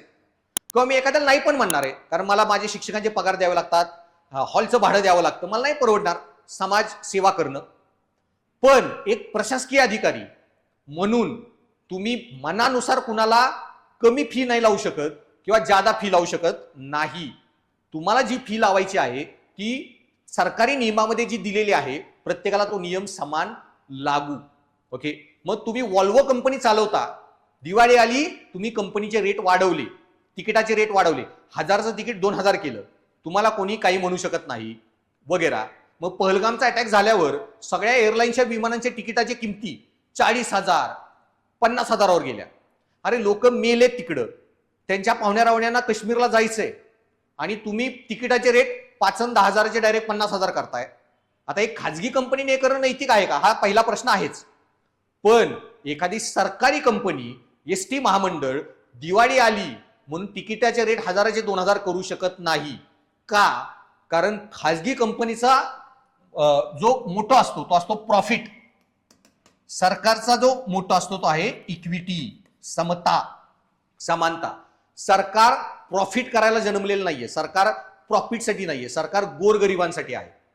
मग त्यामुळे 3 टाईपच्या नैतिकता येतात जे सिलेबसमध्ये आपल्याला शिकायच्यात, पर्सनल, प्रोफेशनल, ऍडमिनिस्ट्रेटिव्ह. आणि इथं सिलेबसमध्ये त्यांनी हेच सांगितलेलं आहे, इथिक्स इन प्रायव्हेट लाईफ आणि इथिक्स इन पब्लिक रिलेशन. खाजगी जीवनातील नीतिशास्त्र आणि सरकारी जीवनातील नीतिशास्त्र. सो प्रायव्हेट आणि पब्लिक रिलेशन दोन्ही मधलं नीतिशास्त्र. मग त्याच्यानंतर टॉपिक मध्ये काय म्हणले त्यांनी, ओके, की human values, lessons from the live and teachings of great leader, reformers and administrators. Just a second.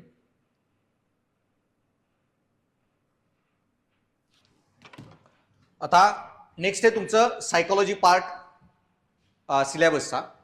त्याच्यामध्ये मग ह्युमन व्हॅल्यूज. आता पहिला टॉपिक बघा, lesson from live and teachings of great leader, reformers and administrator. So महान नेते, सुधारक आणि प्रशासक. मग तुम्हाला महान नेते, सुधारक, प्रशासक आणि थिंकर, ओके, की टीचर्स जे आहेत की great leaders, reformers and administrators and teachings. मग त्याच्यामध्ये आपल्याला बरेच जण आधी शिकायचे आहेत. तत्वज्ञानात मी सांगितलंय Aristotle, Plato, Socrates, Buddha, Mahavir, Gandhi, Bhagavad Gita, Kant, John Locke, हे सगळे लोक. आणि त्याचबरोबर काही रिफॉर्मर, महात्मा फुले, सावित्रीबाई फुले, विवेकानंद, स्वामी दयानंद सरस्वती वगैरे. आणि एमपीएससी मध्ये तुम्हाला आणि युपीएससी मध्ये पण वेदांत संप्रदाय जो आहे ना, वेदांत, त्या वेदांतामध्ये खूप महान जे लोक येतात तर त्यांच्यावर बरेच लोक आहेत, जसे महाराष्ट्रामध्ये तुकाराम महाराज, ओके, वेदांताची एक शाखा येते. तर हा जो वेदांत आहे ना, वेदांत जन्माला आला भगवद्गीतेतून, उपनिषदातून. वेदांतामध्ये परत भगवद्गीता 3 योगांची गोष्ट करते. एक भक्तियोग, कर्मयोग, ज्ञानयोग. मग ज्ञानातून मोक्ष ही जी शाखा होती ते आदि शंकराचार्यांची होती. आणि दुसरी शाखा होती भक्तियोग. ही भक्ती वेदांत जो होता ना, की भक्तीतून मोक्ष, ओके, भक्तीला जास्त त्यांनी हे मानलं, जास्त महत्वाचं, काही ज्ञानाला जास्त महत्वाचं मानलं. पण तिघांना महत्व देतात, कर्माला, भक्तीला, ज्ञानाला. आणि हे भक्ती वेदांत आहे ना, त्या भक्ती वेदांतात परत 2 शाखा झाल्या, सगुण भक्ती वेदांत आणि निर्गुण भक्ती वेदांत. आणि सगुण भक्ती वेदांतामध्ये येतात आपले वारकरी संप्रदाय महाराष्ट्रातला. त्याच्यामध्ये पण 2 आहेत सगुणमध्ये, अलवार आणि नैनार, विष्णू भक्त आणि शिवभक्त. आणि विष्णू भक्तामध्ये आपला येतो वारकरी संप्रदाय. ओके, सो आता हे जे भक्ती वेदांत आहे ना, आणि हे ज्ञान वेदांत आदि शंकराचार्यांचं, आणि भक्ती वेदांत रामानुजाचार्य, हे जे रामानुजाचार्य आहेत हे तमिळनाडूचे होते आणि आदि शंकराचार्य केरळाचे. आणि ह्यांनी जेव्हा हे भक्ती वेदांत तिथं चालू केला ना, तो हळूहळू पूर्ण नॉर्थ इंडियामध्ये पसरत गेला. ओके, आणि भक्ती वेदांत जे रामानुजाचार्य आहेत त्यांच्याबद्दल एक वाक्य तत्वज्ञानात, की भक्ती द्रावणी उपजी उसे लाये रामानंद, प्रसार कियो कबीर, सप्तद्वीप नवखंड. म्हणजे भक्ती संप्रदाय जो आहे ना, तो साऊथ इंडियामध्ये जन्माला आला, द्रावणी उपजी, म्हणजे भक्ती द्रावणी साऊथ इंडियात उपजली, जन्माला आली. उसे लाये रामानंद, आणि त्याला नॉर्थ इंडियामध्ये घेऊन गेले त्यांचे शिष्य रामानंद स्वामी. आणि रामानंद स्वामींचे परत शिष्य होते कबीर, आणि कबीरांनी त्याचा प्रसार केला सगळ्या नॉर्थ इंडियामध्ये. तर हा जो प्रसार झाला तो सगळ्यात ही साऊथ इंडिया जन्माला आली, रामानुजाचार्य वगैरे. हळूहळू ही कर्नाटकात आली, आणि कर्नाटकामध्ये ह्याच्या वेगळ्या ब्रांचेस पडत गेल्या. मग कर्नाटकामध्ये एक महान भक्ती संप्रदायातले संत येतात, तुम्हाला सगळ्यांना माहिती आहे. ओके, आणि आपल्या इथे जो लिंगायत समाज आहे कर्नाटकामध्ये, त्या लिंगायत समाजाचे बसवेश्वर महाराज आणि त्याच्यात अक्का महादेवी, या वेदांताची जी एक शाखा आहे, हेच पुढं महाराष्ट्रात आलं. आणि महाराष्ट्रात ज्ञानेश्वर महाराज, नामदेव महाराज वगैरे, आणि पुढं तुकाराम महाराज वगैरे, हे सगळे महाराष्ट्रातला वारकरी संप्रदाय.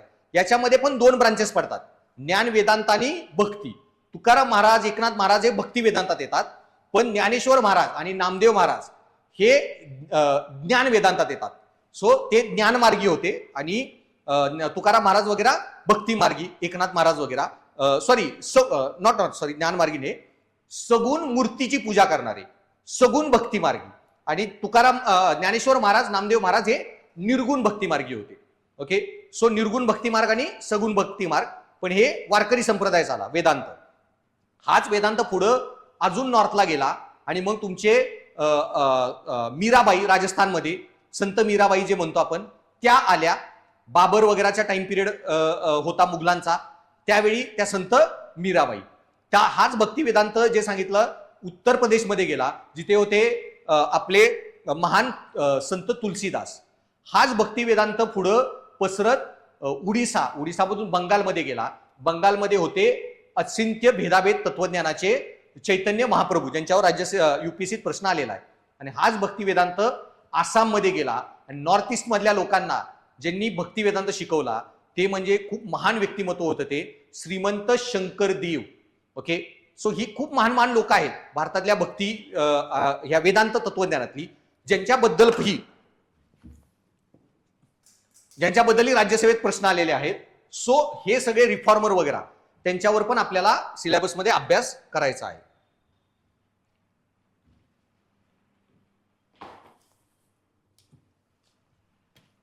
त्याच्यानंतर टॉपिक आहे role of family, society, education institution in inculcating values. So तुमचे जे मूल्य आहेत ते शिकवण्यामध्ये, तुमच्या वृत्ती, नैतिकता घडवण्यामध्ये कुटुंब, समाज आणि शिक्षण व्यवस्था यांचे महत्व. आता लक्षात घ्या, UPSCने सिलेबस दिलेला आहे म्हणून सगळे प्रश्न याच्यावर येतील गॅरंटी नाही, ह्याच्या बाहेर पण प्रश्न येतात, पण ते शिकवायचं काम माझं आहे. माझं इथिक्सचं एक बुकलेट आहे, पुस्तक, ते सोडून काही बघायचं नाही तुम्ही, फक्त तेवढाच अभ्यास करायचा. मग त्याच्यामध्ये फॅमिली, सोसायटी आणि एज्युकेशनल इन्स्टिट्यूट म्हणजे काय, कुटुंब, शाळा आणि तुमचा समाज. पण फक्त कुटुंब, शाळा, समाज आपले मूल्य घडवत नाही. आपले मूल्य घडवण्यामध्ये अजून बरेच घटक आहेत. ओके, तुम्ही कुणाला आदर्श व्यक्तिमत्व मानता, सोशल मीडिया, तंत्रज्ञान, संविधान, कायदे वगैरे, इवन तुमच्या आजूबाजूची भौगोलिक परिस्थिती पण तुमची नैतिकता ठरवते.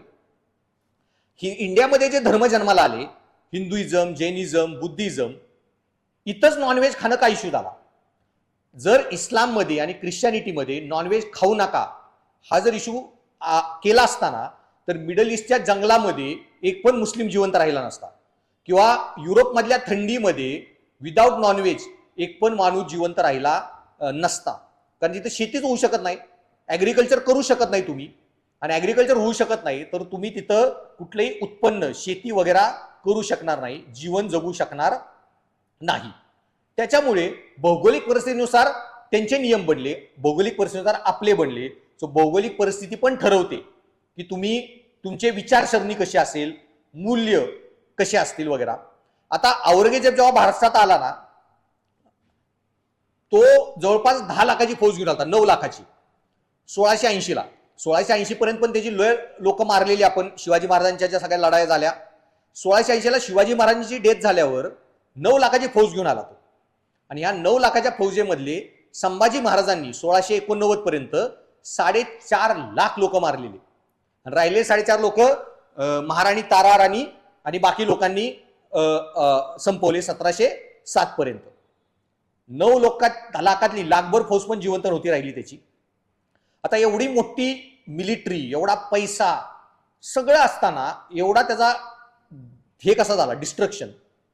तर याच्यावर औरंगजेबाच्या एका तत्वज्ञानाने लिहून ठेवलेलं आहे की औरंगजेब किती नालायक होता आणि त्यांनी काय नालायकपणा केली हे ऍक्सेप्ट नाही करायचं. म्हणून त्यांनी काय लिहून ठेवलंय की महाराष्ट्रातली लोक ना हे तिखट खूप खातात, आपली कोल्हापूरची लवंगी मिरची, आणि हे तिखट खाण्यामुळं ह्यांचं डोकं हे ऑल टाइम गरम असतं. आणि आपण जे म्हणतो ना की आपल्या वेदांमध्ये पण सांगितलेलं आहे सात्विक, रजस, तमस 3 गुण असतात. तिखट तेलकट खाल्लं की तमस वाढतो. तसं त्याला ते म्हणायचं होतं की आपले लोक त्याच्यामुळे रागीट स्वभावाचे आहेत, आणि औरंगजेबाने ह्यांची छेड काढली आणि सगळ्या एम्पायरचा विनाश केला.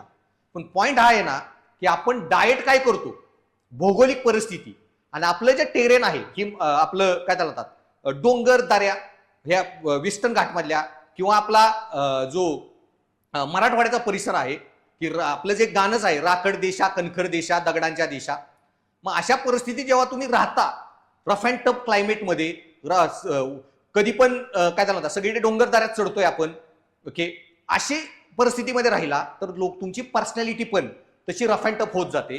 जे आपल्या इकडचे सगळे लोक होते, ओके, साधी सरळ राहणीमान वगैरे. सो तुमची भौगोलिक परिस्थिती काय आहे हे पण तुमच्या विचारांवर बराच परिणाम करते. मग ह्यांनी 3च गोष्टी दिल्या सिलेबसमध्ये, आपण बाकी बऱ्याच गोष्टींवर विचार करायचा. त्यानंतर मग सायकोलॉजीमध्ये वृत्ती म्हणून एक टॉपिक आहे. आता हे खूप टेक्निकल टॉपिक आहे, त्यामुळे आता तुम्हाला ते समजणार नाहीत वगैरे. सो वृत्ती म्हणजे काय असतो आणि त्याच्यामध्ये अजून खूप सब टॉपिक आहे. हे सगळे सब टॉपिक आपण नंतर बघूयात. आणि त्याच्यानंतर एक टॉपिक आहे भावनिक बुद्धिमत्ता, concept of emotional intelligence. Emotional intelligence काय असतं ते मी मगाशी सांगितलं की व्यक्तिमत्वाचे बरेच भाग असतात, त्याच्यात येतो बुद्धिमत्ता. बुद्धिमत्तेचे 3 भाग आहेत, IQ म्हणजे अॅनालिटिकल इंटेलिजन्स, देन व्यावहारिक बुद्धिमत्ता प्रॅक्टिकल इंटेलिजन्स, आणि एक येतंय सामाजिक बुद्धिमत्ता. सामाजिक बुद्धिमत्ता म्हणजे काय, समाजाचा चांगला घटक बनून राहायचा असेल तर, कारण आपण सामाजिक प्राणी आहोत, आपल्याला पाहुणे रावळे नातेवाईक सगळी लोक असतात. मग आपण दुसऱ्यांशी कसं बॉन्ड व्हावं, कसं कनेक्ट व्हावं हे तुम्हाला कळलं पाहिजे. मी शिक्षक आहे, मग इथं ऍडमिशनला लोक येतात, पालक येतात, विद्यार्थी असतात, कंटिन्यू त्यांच्याशी डील करायचे. मग त्यांच्याशी कसं बोललं पाहिजे, वागलं पाहिजे. तुम्ही एखाद्या कंपनीमध्ये जॉब करताय, तिथल्या लोकांशी तुम्हाला टीम मेंबरशी चांगल्या प्रकारे जुळवून घेता आलं पाहिजे. मग दुसऱ्यांशी जुळवून घेण्यासाठी, ओके, चांगले मित्र, परिवार, कुटुंब सगळे, किंवा लग्न झाल्यावर तुमच्या नवरा बायको डिवोर्स होऊ नये याच्यासाठी पण त्यांच्याशी जुळवून घेण्यासाठी तुम्हाला जी बुद्धिमत्ता लागते ती म्हणजे तुमची भावनिक बुद्धिमत्ता, ओके. सामाजिक बुद्धिमत्ता, सामाजिक बुद्धिमत्ता म्हणजे समाजाचा चांगला मेंबर होण्यासाठी लागणारी बुद्धिमत्ता. पण समाजाचा चांगला मेंबर होण्यासाठी तुम्हाला अजून एक गोष्ट लागते, स्वतःच्या भावनांवर नियंत्रण, ओके. त्यामुळे कधी काही बोलायची इच्छा झाली म्हणून बोलू नये, वेळ काळ परिस्थिती बघून बोलणे म्हणजेच भावनिक बुद्धिमत्ता. मग अरिस्टॉटलचं एक वाक्य, Anyone can become angry. That is easy. But to be angry with right person, in right amount, in right situation, for right reason, that is not easy. राग प्रत्येकाला येतो. जे सोपं आहे राग येणे आणि व्यक्त होणे. पण टू बी अँग्री, पण योग्य वेळी, योग्य माणसावर, योग्य परिस्थितीत, योग्य कारणासाठी चिडणे हे अवघड आहे. सो राग प्रत्येकाला येतो, प्रत्येक जण चिडू शकतो, हे सोपं आहे. पण योग्य माणसावर, योग्य वेळी, योग्य परिस्थितीत, योग्य कारणासाठी चिडणे हे अवघड आहे. हे ज्याला येतं म्हणजे त्याला भावनांवर संतुलन आहे. आणि हा काही नवीन कॉन्सेप्ट नाहीये मानसशास्त्रातला. आपल्या भगवद्गीतेची सुरुवातच या वाक्याने होते, चंचल मन को मनमानी ना करने दो पार्थ, उसे रोको और अपनी आत्मा का अधीन बनाओ. की चंचल मन तुझं जे आहे शांत हो आधी, ओके, स्थिर हो, ओके, स्थिर बुद्धीने विचार कर. आणि स्थिर बुद्धीने विचार कर, संतुलित बन, सात्विक रजस तमस तिन्ही गुणांमध्ये बॅलन्स आण. आणि मग मी तुला जे सांगतोय ते तुला कळेल. आणि मग तुला कळेल की ही लढाई करणं का गरजेचं आहे. पुढचं जे मी ज्ञान देणार आहे ते तुला कळेल. अशा परिस्थितीमध्ये तू काही ज्ञान घेऊ शकणार नाही. सो हे भगवद्गीतेचे जे पॉईंट सांगितलेला कृष्णांनी, तोच हा मॉडर्न सायकोलॉजीमध्ये भावनिक बुद्धिमत्ता. आता ही प्रशासकीय अधिकाऱ्याला का लागते ते मी थोड्या वेळापूर्वी सांगितलं एक उदाहरण देऊन. आणि मग त्याचा प्रशासनात काय उपयोग आहे, utility and application of emotional intelligence in governance and administration. आणि तसंच एक आहे सोशल इन्फ्लुएन्स अँड पर्ज्युएशन, हा एक टॉपिक आहे महत्वाचा. आता तुम्ही जेव्हा सरकारी अधिकारी आहात, तुम्ही लोकांशी इंटरॅक्ट करता. मग तुम्ही जेव्हा लोकांशी इंटरॅक्ट करता तेव्हा तुम्हाला कळलं पाहिजे लोकांशी कसं बोला, वागा, काय करा. आणि लोकांशी कसं बोला, वागा, काय करा, त्यासाठी तुम्हाला काय लागते, भावनिक बुद्धिमत्ता. आणि तसंच तुम्हाला लोकांची मतं बदलायची आहेत. ओके, सरकारी अधिकारी झाल्यावर तुम्हाला लोकांना की छोटे छोटे इश्यू आहेत की वोटिंग असेल ना तर लोक काय करतात की शनिवार रविवार वोटिंग असेल ना तर सोमवार शुक्रवार जर वोटिंग आलं तर सोमवार शनिवार रविवार सुट्टी टाका आणि निघा कुठेतरी टुरिस्ट स्पॉटला. लोक वोटिंगला येत नाहीत. मग तुम्हाला कळलं पाहिजे लोक कसा विचार करतात. मग ह्या वर्षी महाराष्ट्र सरकारने काय केलं, वोटिंग बुधवारी ठेवलं, सुट्ट्याच मिळू नयेत लोकांना. ऑटोमॅटिकली काय झालं, वोटिंगचं पर्सेंटेज वाढलं. मग तुम्ही जेव्हा सरकारी अधिकारी आहात, तुमच्या एरियामधले लोकांनी बाहेर पडून जास्तीत जास्त मतदान केलं पाहिजे. ह्याच्यासाठी त्यांची वृत्ती कशी बदलायची, त्यांचे विचार कसे बदलायचे. तुम्ही सरकारी अधिकारी सीओ आहात म्युन्सिपाल्टीमध्ये, ओके, चीफ ऑफिसर आहात नगरपालिकेमध्ये. आणि लोक जे हे जे कचरा असतो तो सुका कचरा ओला कचरा वेगळा करत नाहीयेत. त्यांनी कसा सुका ओला कचरा वेगळा करावा, स्वच्छ भारत अभियान आहे सरकारचं, त्या स्वच्छ भारत अभियानामध्ये कसं लोकांनी सहभाग घेतला पाहिजे. किंवा लोक सिगरेट पितायत तर सिगरेटच्या पॅकेटवर ऍड जे देतो आपण, सिगरेट पिऊ नका, हेल्मेट वापरा. ह्या ज्या लोकांच्या वृत्ती किंवा वृक्षारोपण करा, कायद्यांचं पालन करा, हे लोकांमध्ये बदल कसे घडवून आणायचे, ओके, याच्या संदर्भित एक टॉपिक आहे social influence and persuasion. Social influence म्हणजे सामाजिक प्रभाव, लोकांवर प्रभाव कसा टाकायचा. खूप भारी भारी इंटरेस्टिंग थिअरीज आहेत, खूप एन्जॉय करचाल हा पेपर. आणि पर्ज्युएशन म्हणजे काय, संवाद, लोकांशी संवाद साधून त्यांचे मन बदल कसा घडवायचा. आपण म्हणतो एखाद्याला पर्स्युएड करणे, ओके, की तो खूप पर्ज्युएसिव्ह आहे, तेच म्हणणं आहे. मग सरकारी जाहिराती कशा बनवल्या पाहिजेत, कसे पोस्टर बनवले पाहिजेत, पॅम्पलेट बनवले पाहिजेत, लोकांशी कुठून चर्चा केली पाहिजे, तो टॉपिक म्हणजे सोशल इन्फ्लुएन्स आणि पर्ज्युएशन. ओके, त्याच्यानंतर मग हा झाला मानसशास्त्र भाग. तसा येतो तुमचा प्रशासकीय नीतीशास्त्र. आता याच्यामध्ये मी काय सांगितलेलं, प्रशासकीय नीतीशास्त्र म्हणजे काय, चांगला प्रशासन चालवा. आणि चांगलं प्रशासन म्हणजे काय, गुड गव्हर्नन्स, सुशासन. आणि सुशासन करायचं असेल तर काही गोष्टी लागणार आहेत तुम्हाला, 2 गोष्टी, लॉज रूल्स रेग्युलेशन, कायदे नियम नियमन, चांगली सिस्टीम आणि चांगली लोक, गुड पीपल. मग सिलेबसचा तुमचा टॉपिकच बघा काय आहे, laws rules regulation and conscience. Conscience म्हणजे अंतरात्मा, सत्सद विवेकबुद्धी as a source of ethical guidance, म्हणजे नैतिक मार्गदर्शनाचा स्रोत म्हणून काय, कायदे नियम नियमन आणि सत्सद विवेकबुद्धी. म्हणजे त्यांना म्हणायचे प्रशासनात जर नैतिकदृष्ट्या देश चालवायचा असेल तर 2 गोष्टी, कायदे नियम नियमन म्हणजे चांगली सिस्टीम आणि चांगली लोक. आणि तुम्ही मग प्रश्न काय येतो, चांगला माणूस कोण, चांगला प्रशासकीय अधिकारी कोण. मग तुकाराम मुंडे सारखा एखादा अधिकारी आहे तर त्याच्याकडे कुठले गुण पाहिजे. मग सिलेबसमध्ये तुमचा एक टॉपिक आहे, हा जो टॉपिक आहे ना सिलेबसचा, ह्याच्यामध्ये एक चांगल्या प्रशासकीय अधिकाऱ्यामध्ये कोणते गुण असतात ते त्यांनी दिलेले आहेत. मग एक चांगल्या प्रशासकीय अधिकाऱ्यात कोणते गुण असतात? Aptitude and foundational value for civil service. एक चांगला अधिकारी म्हणून तुमच्यात काय ऍप्टिट्यूड पाहिजे, मगाशी मी सांगितलेलं सुरुवातीला सिलेबसच्या. ऍप्टिट्यूड, एक चांगला अधिकारी म्हणून तुमच्याकडे जे तार्किक क्षमता पाहिजे ते कुठं मेजर केली जाणार आहे? CSAT paper. इथं काय मेजर केलं जाणार आहे? एक चांगला अधिकारी म्हणून, ओके, फाउंडेशनल व्हॅल्यू म्हणून, एक चांगला अधिकारी म्हणून नैतिक गुण कुठले पाहिजेत. मी कुठले सांगितलेले मगाशी? प्रशासकीय अधिकारी निष्पक्ष पाहिजे, तटस्थ पाहिजे, गरीब घटकांप्रती त्याच्याकडे करुणा पाहिजे, सहवेदना पाहिजे वगैरे. आणि असेच त्यांनी इथं दिलेले आहेत. इंटिग्रिटी, इम्पार्शॅलिटी, निष्पक्ष पाहिजे, नॉन पार्टिशनशिप, तटस्थ, राजकारणाशी त्याला घेणं देणं नाही पाहिजे, तो वस्तुनिष्ठ पाहिजे, तो डेडिकेटेड पाहिजे. तो आता तुकाराम मुंडेंच्या आधी पण कमिशनर लोक होते ना, त्यांनी काय केलं? मग तुकाराम मुंडे आल्यावरच काम एवढे नीटका चालू झालं, कारण तो माणूस आपल्या नोकरीला तेवढं डेडिकेटेडली घेतो. एम्पॅथी, सहवेदना, देन टॉलरन्स, सहिष्णू. मी सांगितलंय प्रशासकीय अधिकारी झाल्यावर तुम्हाला ना जात ना धर्म, ओके, आणि कुठल्याही जाती धर्माच्या लोकांप्रती तुमच्याकडं सहिष्णुता पाहिजे, टॉलरन्स आणि कंपॅशन टुवर्ड्स विकर सेक्शन. दुर्बल घटकांप्रती तुमच्याकडे काय पाहिजे की दुर्बल घटकांप्रती करुणाभाव. असे हे काही पॉइंट्स दिलेत. हे कशाचा भाग आहे? चांगला अधिकारी कोण. आणि इथं त्यांनी 6-7च दिलेले आहेत, पण मी तुम्हाला अजून बरेच फॅक्टर शिकवणार आहे. नेतृत्व शैली प्रशासनात खूप महत्वाची आहे. सिलेबसमध्ये पॉइंट दिलेला नाहीये, पण प्रश्न आलेले आहेत, सो ते बघायचे. आणि दुसरा भाग मी काय सांगितला? चांगला अधिकारी, तसंच काय लागतं? चांगली सिस्टीम. आणि बाकी सिलेबसचा जो भाग आहे ना, ओके, तो सगळा येतो तुमच्या चांगल्या सिस्टीमचा भाग. ओके, मग चांगली सिस्टीम कुठली असते?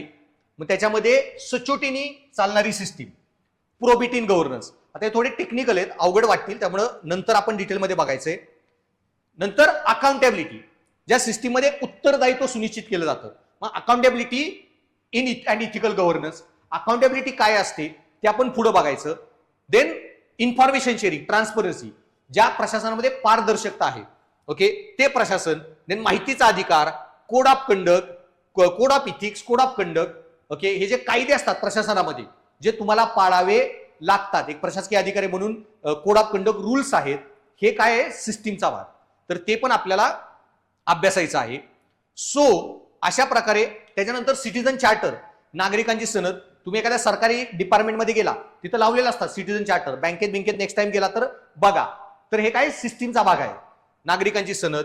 वर्क कल्चर, की तुमच्या प्रशासनामध्ये वर्क कल्चर कसं चांगलं डेव्हलप झालं पाहिजे, विकसित वगैरे. Quality of service delivery, okay, की सर्व्हिस डिलिव्हरीची क्वालिटी कशी इम्प्रूव्ह करा.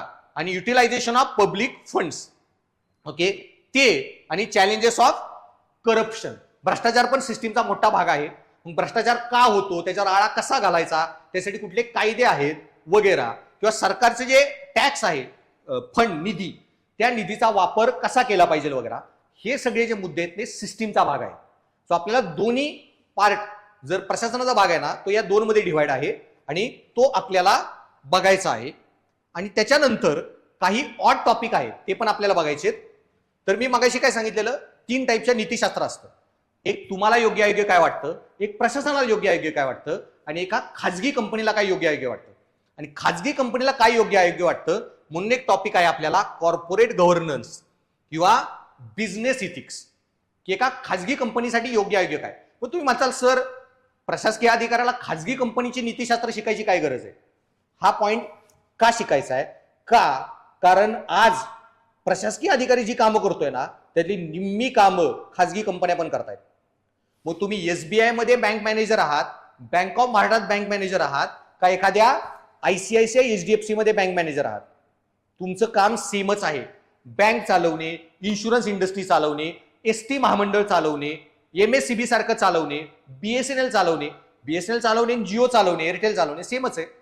मग तुम्ही जेव्हा असं प्रशासन चालवत आहात, ओके, त्यावेळी निम्मी कामं तुम्ही हीच करता जो एखादा खाजगी कंपनीतला माणूस करतोय. मग तुम्हाला तुमची कामं त्याच्यासारखी करता आली पाहिजेत, कार्यक्षमपणे वगैरे. म्हणून तुम्हाला खाजगी कंपन्या कशा चालतात हे शिकणं गरजेचं आहे. आणि अजून एक टॉपिक आहे जो प्रशासनामध्ये, की इंटरनॅशनल रिलेशन, ओके, की ethics in international relation. Bharat जेव्हा दुसऱ्या देशांशी संबंध ठेवतोय तर परराष्ट्र संबंधामध्ये कुठले नैतिक नियम पाळावे लागतात, ओके, डिप्लोमॅट्सला कुठले नैतिक नियम लागू होतात वगैरे ते पण बघणं खूप गरजेचं आहे वगैरे. मग तो एक टॉपिक आहे, तर तो त्याच्यामध्ये काय काय बघायचं ते मी पुढे सांगेन. आणि मग हे सगळं जे तुम्ही शिकलं तिन्ही टॉपिकमध्ये, तत्वज्ञानात, मानसशास्त्रात आणि प्रशासन भागात, इथिक्स, फिलॉसॉफी, सायकोलॉजी आणि ऍडमिनिस्ट्रेशन, त्या सगळ्यावर जे आपण विचार कॉन्सेप्ट शिकलो त्या सगळ्या कॉन्सेप्टवर आधारित तुम्हाला केस स्टडी, हे 6 ते 7 केस स्टडी येणार आहेत, जे मागाशी मी सुरुवातीला सांगितल्या कशा प्रकारच्या केस स्टडी असतात. ओके, सो अशा प्रकारे हा आहे तुमचा नीतीशास्त्राचा पेपर. सो आता आपण मी सांगितलं ना, फक्त सिलेबस नीट समजून घ्यायचा आहे. ओके, काय टॉपिक आहे ते समजून घ्यायचंय, त्याच्यात काय अपेक्षित आहे समजून घ्यायचंय, त्याचं डिव्हिजन काय आहे वगैरे. सो आपण गेल्या लेक्चरमध्ये निबंधाचा सिलेबस बघितला, स्ट्रॅटेजी बघितली, आज नीतीशास्त्राचा बघितला. पुढच्या शनिवार रविवार जीएसचे जे बाकी टॉपिक राहिलेले आहेत त्यांचा सिलेबस डिस्कस होईल, जीएस 1, 2, 3 वगैरेचा. आणि ते झालं की त्याच्या नेक्स्ट सॅटर्डे संडेच्या आसपास आपला मग पहिला टॉपिक, पहिला सिलेबसचा टॉपिक आपण अभ्यास चालू करूया. Okay, so that's all for now guys. Thanks for listening. आणि सगळ्यांकडे माझा पर्सनल नंबर असेलच, तर नसेल तर तो घ्या. तुमच्या आई वडिलांकडे तर असेलच बऱ्याच जणांच्या. तर काही तुमचे डाऊट्स वगैरे डायरेक्टली मलाही तुम्ही मेसेज करू शकता. मला मेसेज करून ठेवा, तुमचे नंबर माझ्याकडे राहतील आणि तुमचे नंबर मी त्या प्रारंभ स्टुडंट म्हणून सेव्ह करेन. सो मला कळेल की नॉर्मल बॅचचे स्टुडंट कोण आहेत आणि प्रारंभचे कोण आहेत. सो तुमचे जे प्रश्न वगैरे किंवा तुमच्यावर तुमचं काय चालू आहे मला अपडेट घेणं शक्य होईल आणि प्रॉपरली तुम्हाला ट्रेन करणे, पुढच्या सगळ्या गोष्टी सांगणे वगैरे. सो त्यामुळे तुम्ही मेसेज करून ठेवा तुमच्या नंबरवरून मला की मी प्रारंभच्या ह्या बॅचचा स्टुडंट आहे वगैरे. आणि नंतर तुम्हाला ग्रुपला पण ऍड करेन मी सेपरेटली. So that's